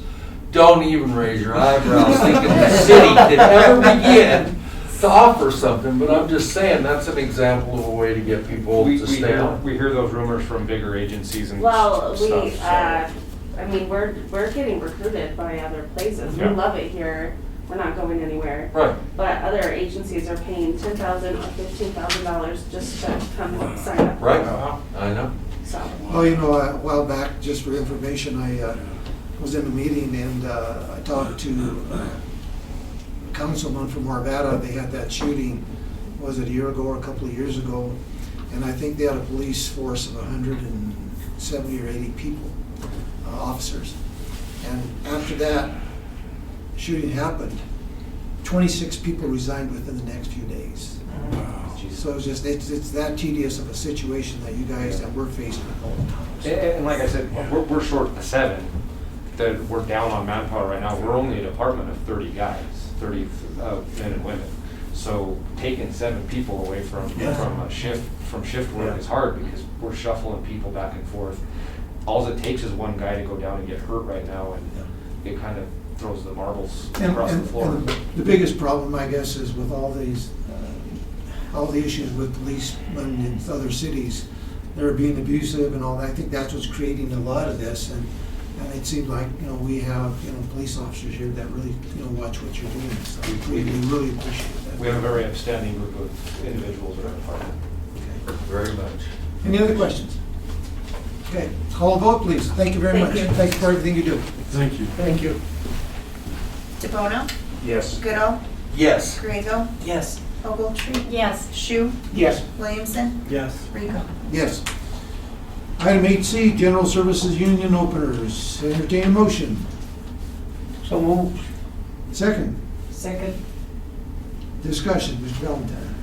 Mayor, same as all the others, an overall 5% wage increase broken down as follows. City will increase match to 401k plan by 1% to bring the total city match to 6%. Employees will receive a 4% wage increase. However, employees will be required to increase their 401k contributions to 6%, which is currently at 5%. Union requested that the employees be able to buy down vacation hours under the following conditions. One time per year, if an employee is capped at 320 hours but is declined vacation time due to department work schedule, that employee can buy down vacation hours equivalent to the amount of time denied, not to exceed 50 hours, and/or if an employee experiences an unforeseen emergency as defined in the attached agreement, that the employee will be allowed to buy down his or her vacation hours no more than one time per year, and the request shall not exceed 50 hours. Okay. Questions, Mr. Vaughn? No, I just want to know a general service union, is that represent workers from all industries or just one? That, for, in our case with the city, the ASME union represents our public works, our parks department, It's kind of a misnomer. water I don't know and why gas, it's called, yeah. yeah, because it does take in utilities. It takes in the utilities. I don't know why it's called that. Everyone else who's in the union that isn't fire and police. Yeah. How does Yeah, I don't know Yeah, why. That's a good answer. Donna, would you care to tell us what the acronym AFSCME stands for? Oh my gosh, ask me. It's your test for the day. American Really? Federal Federation of Employees or Yeah. something. State So it's for municipal Federal- employees. county, yeah. Right. County municipal, yeah. Basically, it's a union for municipal type employees. Are the directors part of that? You know, they are- That's all. Squiggle. I have nothing. No, nothing. No questions. Nothing for me. No question.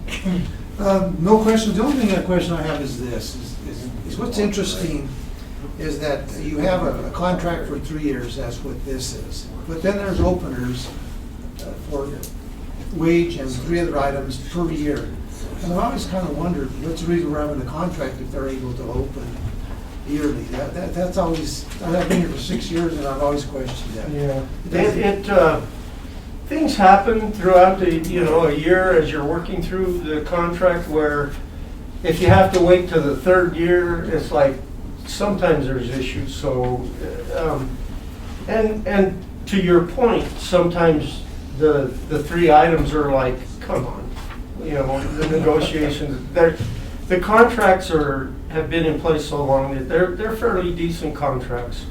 We have issues here and there, but sometimes we get some requests that are, we don't have anything to ask, but let's try this, kind of thing, so, yeah. And this year I can understand, the reason for the higher wage increases simply because of, the inflation that we are, beginning to see or we're seeing right now. So Yes. that's really I interesting. mean, look at Social Security, the biggest increase in how many years? 5.9%. So it shows that Right. it needs to happen. Right. Okay. There's no further discussion. Call the vote, please. DeBono, Yes. Goodall, Yes. Griego, Yes. Ogletree, Yes. Shu, Yes. Williamson, Yes. Rico. Yes. Let's see. Get my glasses on here. Item 8D, resolution authorizing expenditure of marijuana revenue received by the city of Trinidad, 3rd quarter 2021. Entertain a motion, please. So move. Second. Second, get going here. Hey, Ms. Navrat, I think we've allowed you to rest long enough. That's right.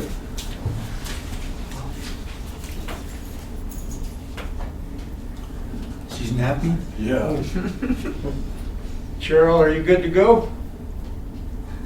She's gone. She's probably gonna have to. Yeah, that's right. Can you hear me? Yes. Hi, it's Cheryl. Can you hear me? Yes. Yes. Okay. So we're presenting the 3rd quarter 2021 marijuana allocation request. Sales for, marijuana collected for the 3rd quarter is $1,141,477. Of that, $991,477 is available for allocation. Leaves $644,460 available for city projects. We are going to deallocate landfill commitments because those commitments shouldn't be coming out of the marijuana fund. It should be coming out of the cultivation fees, so that they're not considered grants to an enterprise fund. Instead, it'll be funding that's based on fees for marijuana operations. So that being said, there's a total of $971,000 available for allocation, and staff has provided those projects listed in your package. Also available is $39,669 for incentives, and the 1% to nonprofits for $9,915. The resolution for you is for $1,468,530, and again, that includes the deallocated amount that was scheduled for landfill in the previous 3 quarters. Are there any questions? Questions, Mr. Bono? No, Cheryl. Ms. Kriegel? No questions on this, but I'd kind of like to have discussions on the marijuana disbursement, maybe at a work session, talking about, instead of, I appreciate staff doing this, but I'd like to see more detail on some of these expenses. And then also, it has nothing to do, I'll explain it later in a work session. Is that it? That's it. Mr. Chu? Yeah, I kind of agree with Karen that I'd like to do discussion about a couple of those items. And one in particular I was curious about is the bike lane striping, because we're having a traffic study done, and I'm just wondering if it's premature for us to be doing bike lane striping if we don't know where the bike lanes are going to be. So that's a situation where I'd like more information about where that money is going to be spent. Sure. So just to clarify, we have a grant in place for bike lane striping that is set to expire, and after doing just our study of the lanes and everything with the state, the cost is coming in way more than what the match is or what our grant is. So that request came from Public Works to be able to do what was planned. I don't want to misspeak, but it's on our wider streets already. Arizona, Kansas, yeah, those type of streets. So the cost is, these days the cost is amazing. I don't understand. So that's what that is. All right, that's all I got. So to tag on to that, I guess this $40,000, will that kind of get up to what that actual cost is going to be? Yes, that is correct. And then with the whole traffic study, there'll be more needed eventually as we move to implementation stages.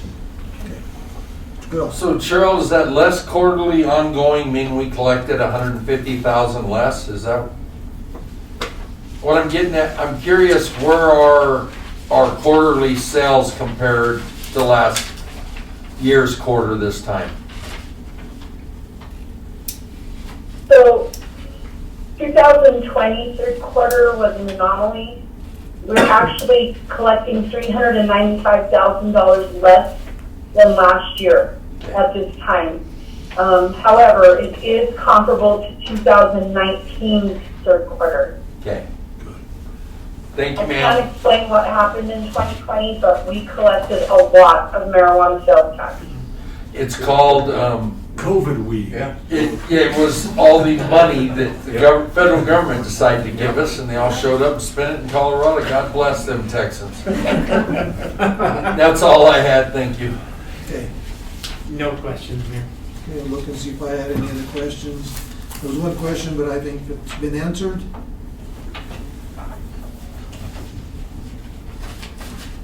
Okay, I don't have any questions. Any other questions from the council? Okay, that being said, call a vote, please.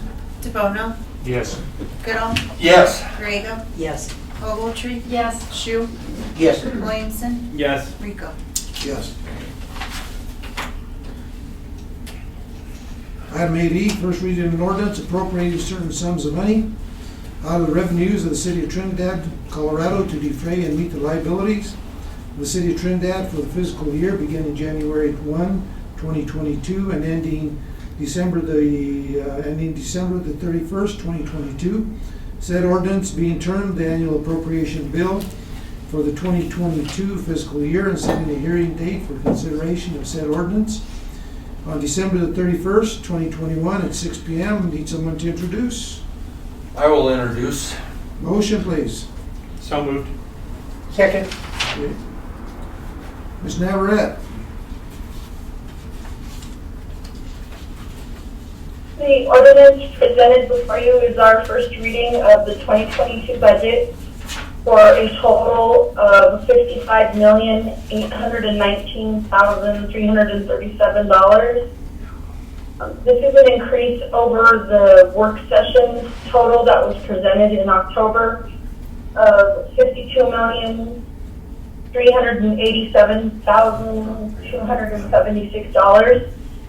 And the increase stems mostly from the new grant received for the FOX of the $3.45 million.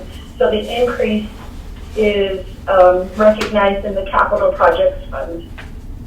As stated earlier by City Manager Valentine, this budget includes a 4% salary increase plus 1% toward retirement. And other than that, just tweaking and correcting numbers to costs that we think we're going to experience throughout the year have been changed from first budget till now, and there will be probably a few more changes by the end so that we can get it as close to where we need it to be. Are there any questions? Mr. DeBono. No. Scrigo. No, sir. No. Okay. No questions right now. Nothing from me. No questions. The one question I had was, we received that $1.some million from the ARPA funds. Where does that sit within the budget? Cheryl, do you? I'm sorry, The, what did you say about the ARPA funds? the 1 point, it's basically around 1 million that we received from the ARPA funds through DOLA that we have sitting in reserves, basically, correct? It is sitting in deferred revenue until we know what what those funds will be purposed for. So it hasn't been recognized as revenue again until we know what the purpose is of those funds. Okay, by that time we might get the balance of that by the time that comes around. Yeah. So we might have more than that. I do have a lot of questions coming up, but I think we'll just have to wait till the public hearing is coming around. So anyway, I don't have any other questions. Call vote, please. DeBono? Yes. Goodall? Yes. Griego? Yes. Ogletree? Yes. Shu? Yes. Williamson? Yes. Rico? Yes. And I would also offer up, Mayor, if there's questions that we can answer, please let us know, let staff know, and we'll get some clarification for you. I might have to whatever, do that for anybody. Ones that I have. Okay, You bet. good. Okay, item 8F. Resolution levying general property taxes based upon the final 2021 certification evaluation to help defray costs of government for the city of Trinidad, Colorado for the 2022 budget year. Entertain a motion. So moved. Second. Second. Discussion. Again, Ms. Navarette.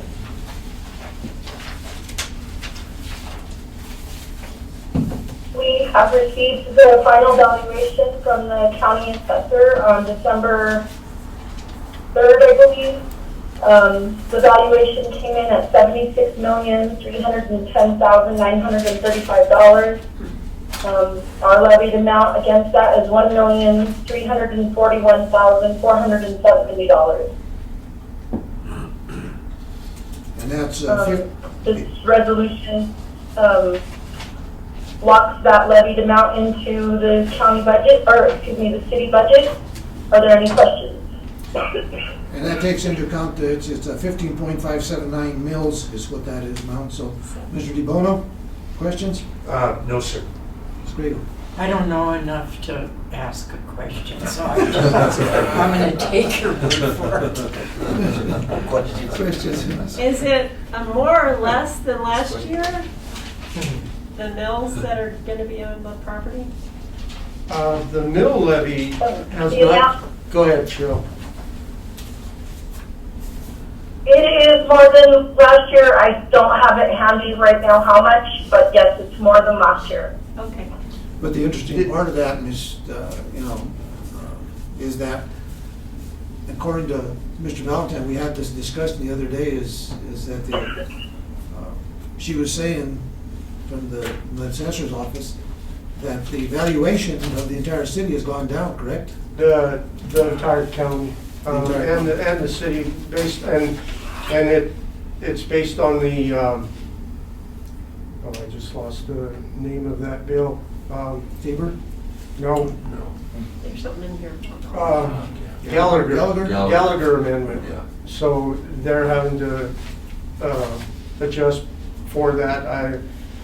I'm not sure what effect that has, but the assessed valuation has gone up, as Cheryl said, but I believe the mills has stayed the same, constant for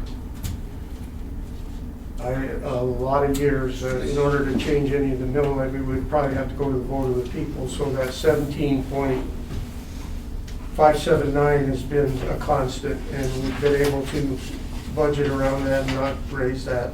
So, And Gallagher, I think, was done away with last year anyhow, so. Mr. Goodall? I have nothing.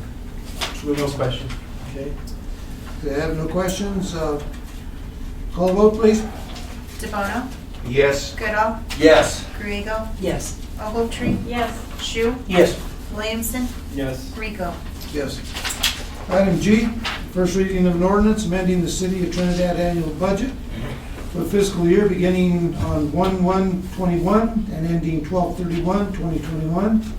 Setting a hearing date for consideration of said ordinance on December the 21st, 2021 at 6 p.m. So you need someone to introduce? I'll introduce. Entertain motion? So moved. Second. Second? Discussion, Ms. Navarette again.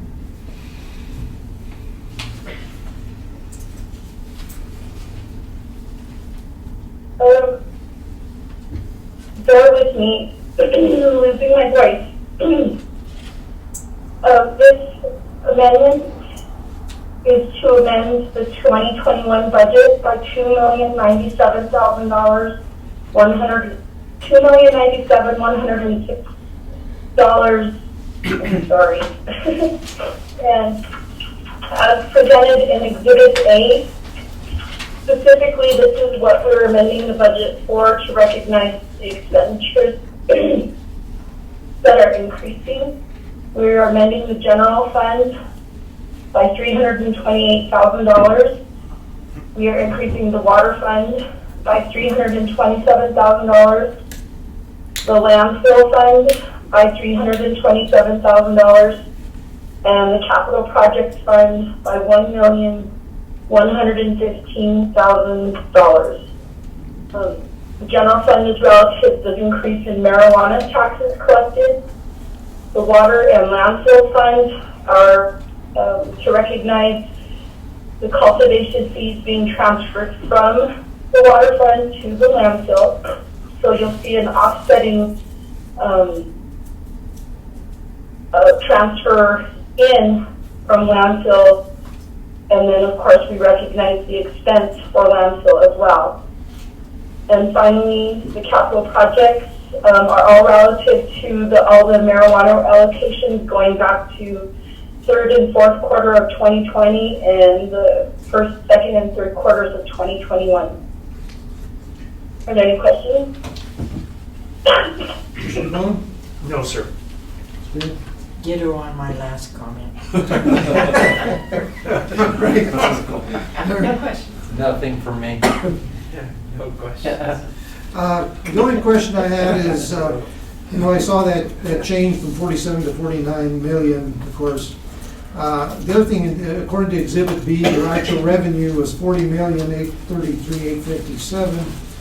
And then, of course, that boils down to other revenue of $8,364,424. Were those grants, or what's that other $8 million revenue? Is that? Because the actual revenue. The revenue recognized in general fund is due to increased sales tax revenue, and then increased marijuana sales tax revenue, unanticipated, and of course collected more than we planned on. And then the capital fund revenue, that's reflective of, again, the increased sales tax revenue, and again, all of the allocations from marijuana to those capital projects for the previous 3 quarters plus a couple of quarters in 2020. Okay, so that's where that $8 million is, okay. Other than that, I don't have any questions. Call vote, please. DeBono? Yes. Goodall? Yes. Griego? Yes. Ogletree? Yes. Shu? Yes. Williamson? Yes. Rico? Yes. Item H, award a bid to Trinidad Commercial Construction LLC for Phase 1 of the Fox West Theaters Rehabilitation Project. Entertain a motion. So moved. Second. Second? Discussion. Ms. Garrett, were you the one that prepared this, or was someone else going to? Yeah, she prepared the council communications in my absence, and I appreciate that. Gabrielson, do you want to come forward? And we should have Gregory Friesen, the architect on the project, online. He just texted me he had to step off. Sorry you had to wait so long. Right.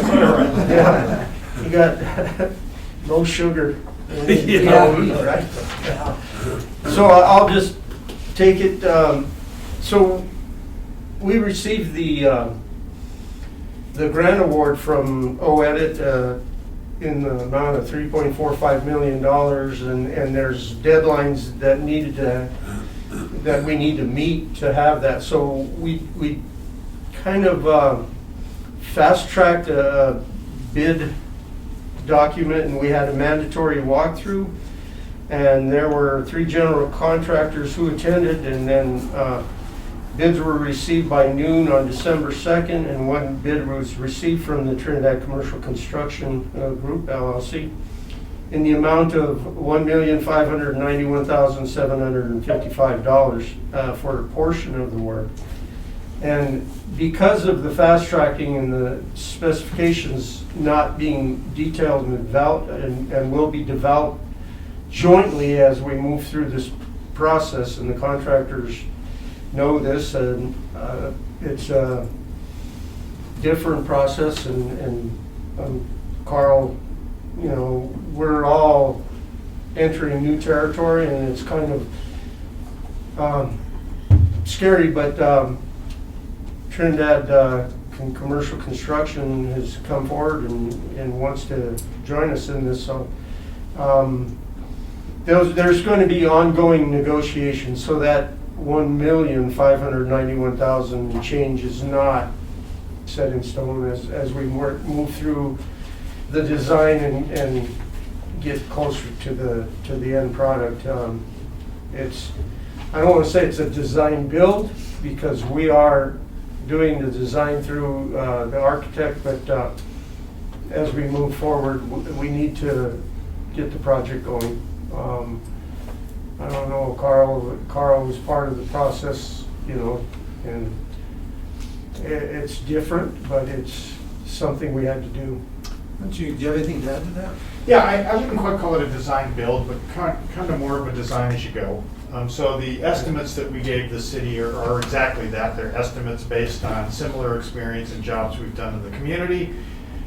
We understand that the city has very tight timelines, and that part of this building has to be open with a CO for June 24th of this coming year.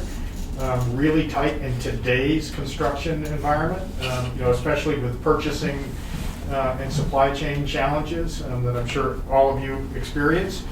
So this is unique to us as well, and I will absolutely be the first one to say I'm nervous, because we're entering into, although it's not a hard bid, we're entering into a contract with the city saying, we're going to get this thing open for you by June 24th. But we don't have any plans, we don't have any specifications, we've got, a lot of generalities. We're really excited to do this project. We know it's a centerpiece project for the community. It's what we do. I will tell you that our guys are passionate about it. They've never been more excited about it. One of the guys after work in a meeting today was saying, when can we get in there? When can we start looking at this, where we've got to do demo and how we're going to move this thing forward? And I said, relax just a little bit. We have formalities we have to go through. So it is a challenge. It is a little bit different, but we're really excited to move forward and do something positive with the city. Questions from council, Mr. DeBono?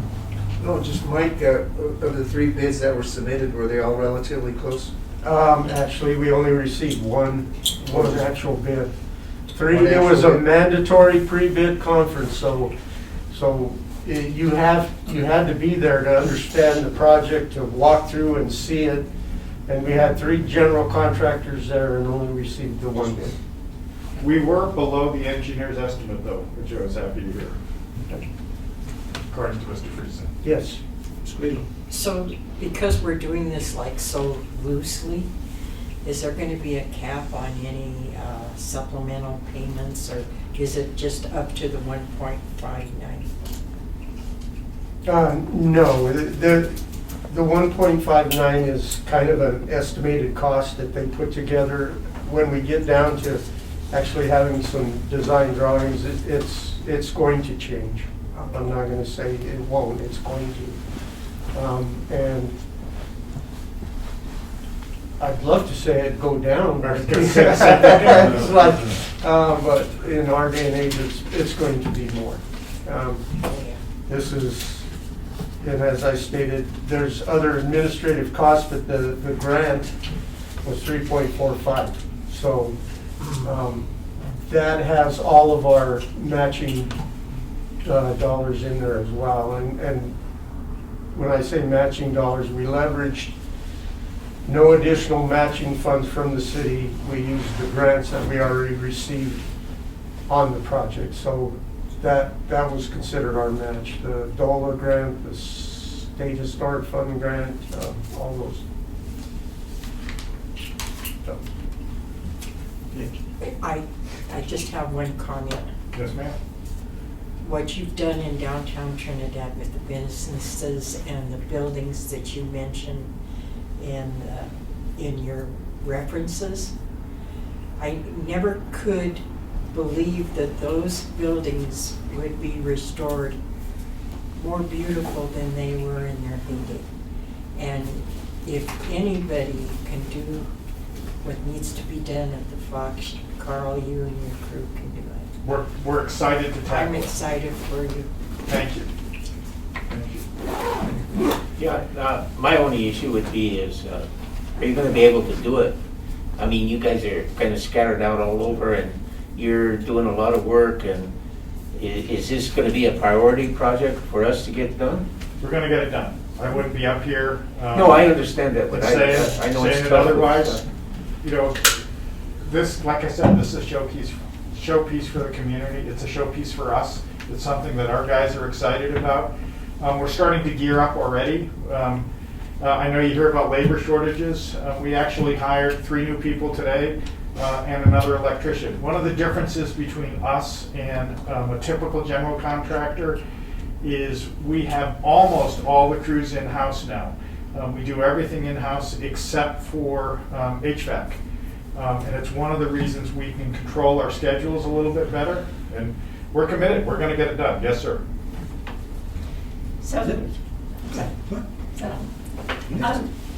So we have 3.4 to do the beginning phase of the Fox being redone. And then this 1.59, what will that do? Will it just activate the front 2 retail spaces? Is that what the focus is? What they asked us to bid on in this first phase is the front 2 retail spaces, inclusive. What I mean by that is getting power into the building and powering the building back up, water, sewer, gas, electric, all of that. The front 2 spaces, as well as the front portion of the roof. And we also have to remove and package the marquee for Curation. Yeah. We have to curate it as part of the removal. The State Historical Society said, yes, you can remove it, but you have to curate it. What that means is we have to, crate it up and get it somewhere and eventually display it, but yeah. And that may be reutilized, as you saw in that project. Proposal we got. And it also means, I'm sorry, it also means that we're bringing the facade back to the way it was in the original drawings. They have copies of the original drawings, so we'll bring the facade back to the way it was, get the 2 retail spaces and 2 bathrooms and the roof. Okay, and so that's what this bid is for? Yes, ma'am. Okay, and then there's additional work that also is funded, to be funded with the whole 3.4? Yes, ma'am. Okay, all right, thank you. I have nothing. I would like to just reiterate everything that Councilwoman Grego mentioned. I'm really excited to see this. I did want to ask, I know in the way that this is laid out, it would be, there's a lot of unknowns. But how often is communication going to occur between you and Mike or whoever is overseeing this, and how soon will we know that we're hewing to this budget or not? Likely more often than he'll wish. I was going to say daily. I mean, it's right out the back door here. Whether we get a project manager, and I put this on somebody on staff, there will be communication because of the timeline. We can't expect the contractor to wait. We'll get back to you in a week on that. It's going to have to move fairly quickly, and then we have the architect who will, make sure that we're following his drawings and such. So. But it's a very legitimate question. It's a question that I asked Michael the other day. Right. For example, I spoke to the architect, Greg Friesen, and said, okay, we've got a January 3rd kickoff date that we're supposed to mobilize and get in site. I would like to do, and I listed off, half a dozen things, things that you would anticipate at the beginning of a project like this, starting the demo work and things of that nature. And the architect was quick to point out, whoa, we have to get the plans, we have to get plans approved through SHPO, the State Historic Preservation Office, we've got to get them approved by each one of the granting agencies and the city. That was exactly like code. Okay. So, there will be challenges. Okay, I appreciate this every time. And I think you asked my questions to make sure that, and it sounds like this is going to be a priority project. I know you have a lot of other projects going on, and that's good to hear. You meant you have in some of the work about agave being in there. Did they complete all of the repointing, or is there some additional repointing in the project? They completed all that was in their original scope. Correct. I can't tell you what percentage of the buildings were in their original scope. I know they didn't do the 110-foot tower. No, they did not do the tower. That's another grant request to the state. Okay. Yeah. To finish that. And it said in there that, of course, you'll be working on a scope, and of course, you can do all the scoping you want, but like I said, if you start tearing the wall out, you don't know what you're going to be faced with, so that's going to be questionable. When you did your bid estimate, just ought to, and it's probably a reasonable question, but it's a reasonable answer, you probably did have to, because of the unknowns, you probably fudged some of the numbers on a higher amount, didn't you? Well, I certainly would You use didn't the want word to try to fudge. tie it. I would use the word fudge, Mayor, but Maybe that's right. honestly, what we did is I had our accountants go back and look at what it cost for us to do the space per square foot in the Champions building. And that's where we came up with the number. And that's the answer I'm looking for, because that's understandable, understanding, the problems that you guys have seen with all the existing buildings that you're working on. like I said, you tear out a wall, you don't know what they're gonna be faced with, so. Yes. As long as I'm sure you padded it a little bit, I guess, to make It sure. goes, once again, I wouldn't use the word pad. No fudge, no pad. But Anyway, you but the understand. fact that we have to go through SHPO, Sure. 4 or 5 granting agencies, city council, and city staff, it's like working for Judge Mino. Okay. I have a question. Okay, go ahead. The biggest line item on this is TI for retail spaces. What is that? Sorry, tenant improvement retail spaces. Oh, okay. Yeah, that's a big one. Okay, I know that the big question today is availability of materials. That's gonna be probably one of the driving factors of this Yes. whole thing, so. Yeah. Honestly, today, we were in the marketplace, I was talking with an HVAC contractor. We just received plans about 3 days ago. He came down here and he said that that unit is somewhere between 24 and 32 weeks before we can even get it. Wow. Yeah. We will encounter things like that. We'll Yeah. just have to Work through it. bob and weave and find other things that are available. Yeah, we're living in very different times compared to what we did a couple of years ago. So. Yes, sir. Anyway, I don't have any other questions. Council, any questions? Okay, call the vote, please. DeBona? Yes. Goodall? Yes. Strego? Yes. Ogletree? Yes. Shu? Yes. Williamson? Yes. Rico? Yes. And we'll forget about the fudging. Bob and weave, not fudge and pad. Okay, so all understood. Okay, on to item 9, council reports. Mr. DeBono. Yes, the Los Angeles County Veterans Council held their Pearl Harbor gun show at Fort Wood Memorial Square. Talked to Robert before he came in, and Bill Phillips I interviewed on the radio, and it went over really well this weekend, Saturday and Sunday. Okay. That's all I have. Okay. I went to the VIP reception for the Noah's Ark and I actually am not familiar with the building myself, but it's really shaping up. There's so many people that are contractors. You know, there's so many little details that you have to finish in that building. They're doing hand sinks, PAVCA, I don't know what the acronym means. But it has to be approved by the regulatory agency that oversees vet clinics and animal care facilities. But I have no doubt that it was, it's beautiful. And I hope those of you that weren't able to make it, you'll be able to make it in January. The animals are in and everything. And thank you to Mayor Rico for showing up. And Councilor, thank you so much. And Audra was there as well, so thank you. That's it. Space to Create approved a request for proposal on the real estate marketing broker for the commercial space that I think they're going to present to us to approve that. They're looking at proposing that there's a contract that the creative district and the city enter into to outline their individual responsibilities that would exceed the memorandum of understanding that is present. So those are some things that are on their mind. Arts and Cultures did a great work session where they elicited a bunch of community input on a community art plan.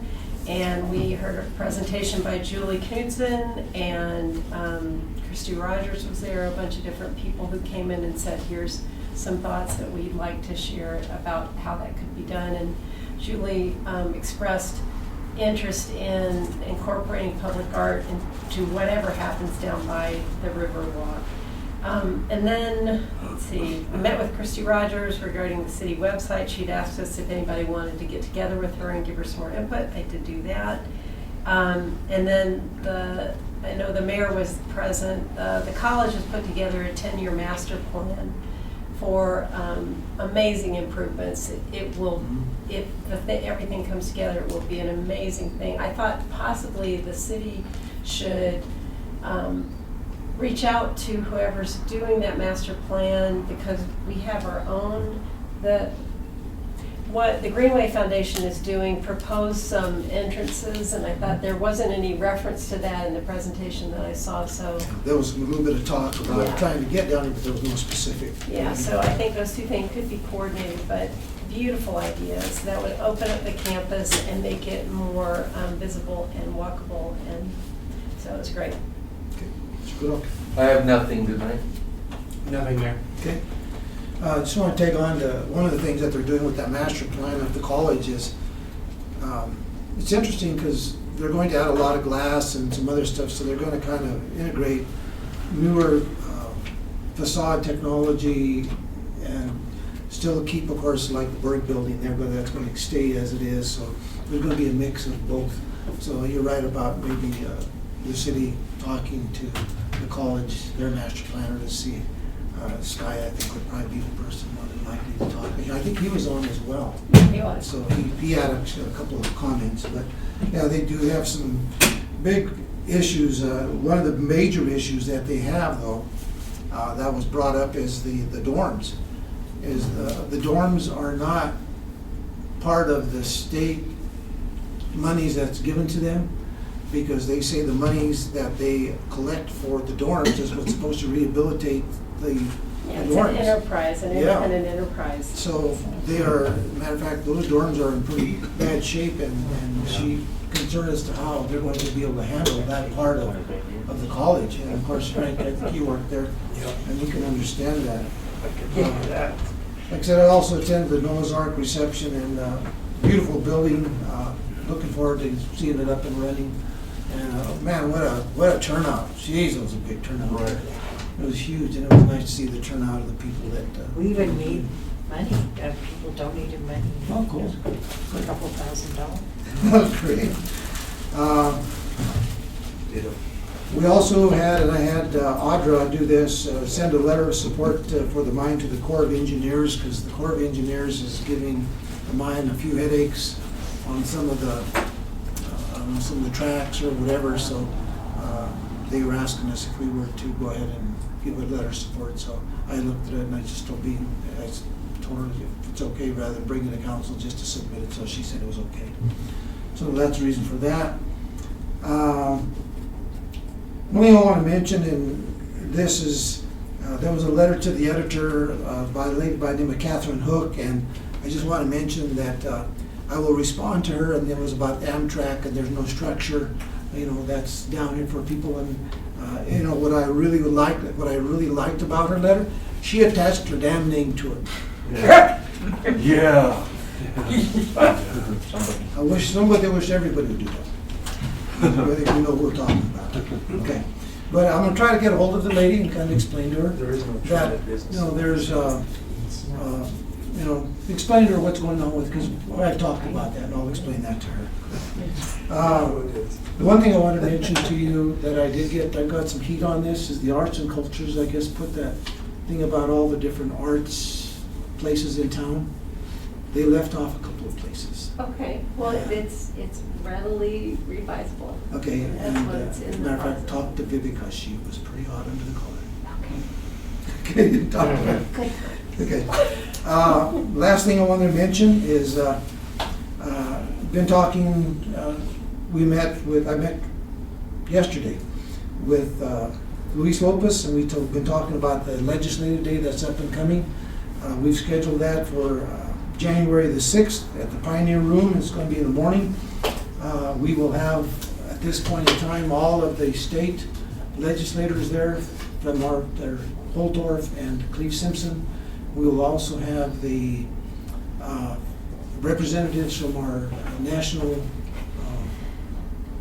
representatives, Bennett's office, Buck's office, and Hickenlooper's office. They're the representatives are going to be here. We've got a pretty big agenda on this, very important agenda, and we're going to be finalizing that over the next few weeks.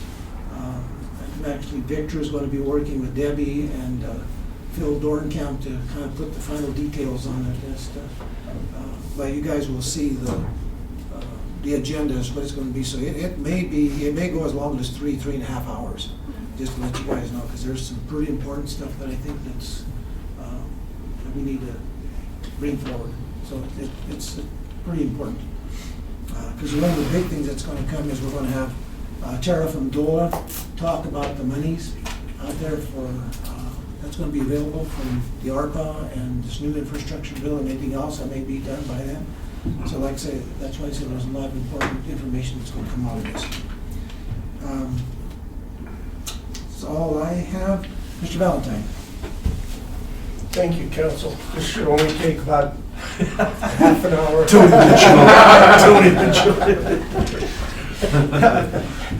Actually, I want to give staff kudos in my absence. I came back and not a beat was missed, and I appreciate them greatly. Just wanted to let you know that the fire chief has given his notice for retirement, and you probably received an invitation December 10th at 3. We're having a little gathering here for him. Hadn't seen that. December the 10th? Yeah. Yes. Friday. What time? Friday. This Friday at 3 o'clock. 3 p.m.? Here. And then one final thing, we, through the Greenway Foundation, we're working to submit a white paper for a GOCO grant, and we submitted that and we were denied. But we had a meeting today with GOCO folks, and they gave us an opportunity to resubmit. And because it's the Centennial grant, there's a lot of collaboration that has to happen. So we're working forward with that. But it was at first like, oh no, we didn't get it. But right away they said, we need to have this meeting so we can help you through the process. So it's moving along. Mainly it's about collaboration. We have what was just talked about. The college needs to be involved in this grant. Or me, I can't say, I can't speak for GOCO, but we have to have their input. We have to have input from CPW with Fisher's Peak, the irrigators, the watershed, Purgatory Watershed Partnership, and prove, that we've done our due diligence. And so it was a good call. So I just want to let council know where that stands. Will you be able to let us know all the various people that were needed to collaborate with, if that's something? Actually, we asked GOCO for a list, and they actually have provided us a list of who they think. Good. But they also want it to be a community driven, so they want us to make sure we add our partnership, TPL, TNC, CPW, all those acronyms. ASAP. Yes, that's right. We want to have something to them for review by the 16th of December. The deadline is the 31st, so we're letting them, then they're being nice enough to give us the opportunity to say, here's what we're thinking, and they're going to come back and critique it, and we're going to refine it. Good. To move forward. I hope you enjoyed your vacation, and you probably want to Yeah. take another one by now. That's right. Mr. Downs. No report, man. I know. Yeah, thank you. I find that very disappointing. Okay. Great mask by Councilman Goodall. Okay, motion to adjourn. Support the industry. So moved. Second. Call the vote, please. Yes. Bono? Yes. Goodall? Yes. Griego? Yes. Ogletree? Yes. Shu? Yep. Williamson? Yes. Rico? Yes. Well, it wasn't as late a night as I thought it would be, so not too bad.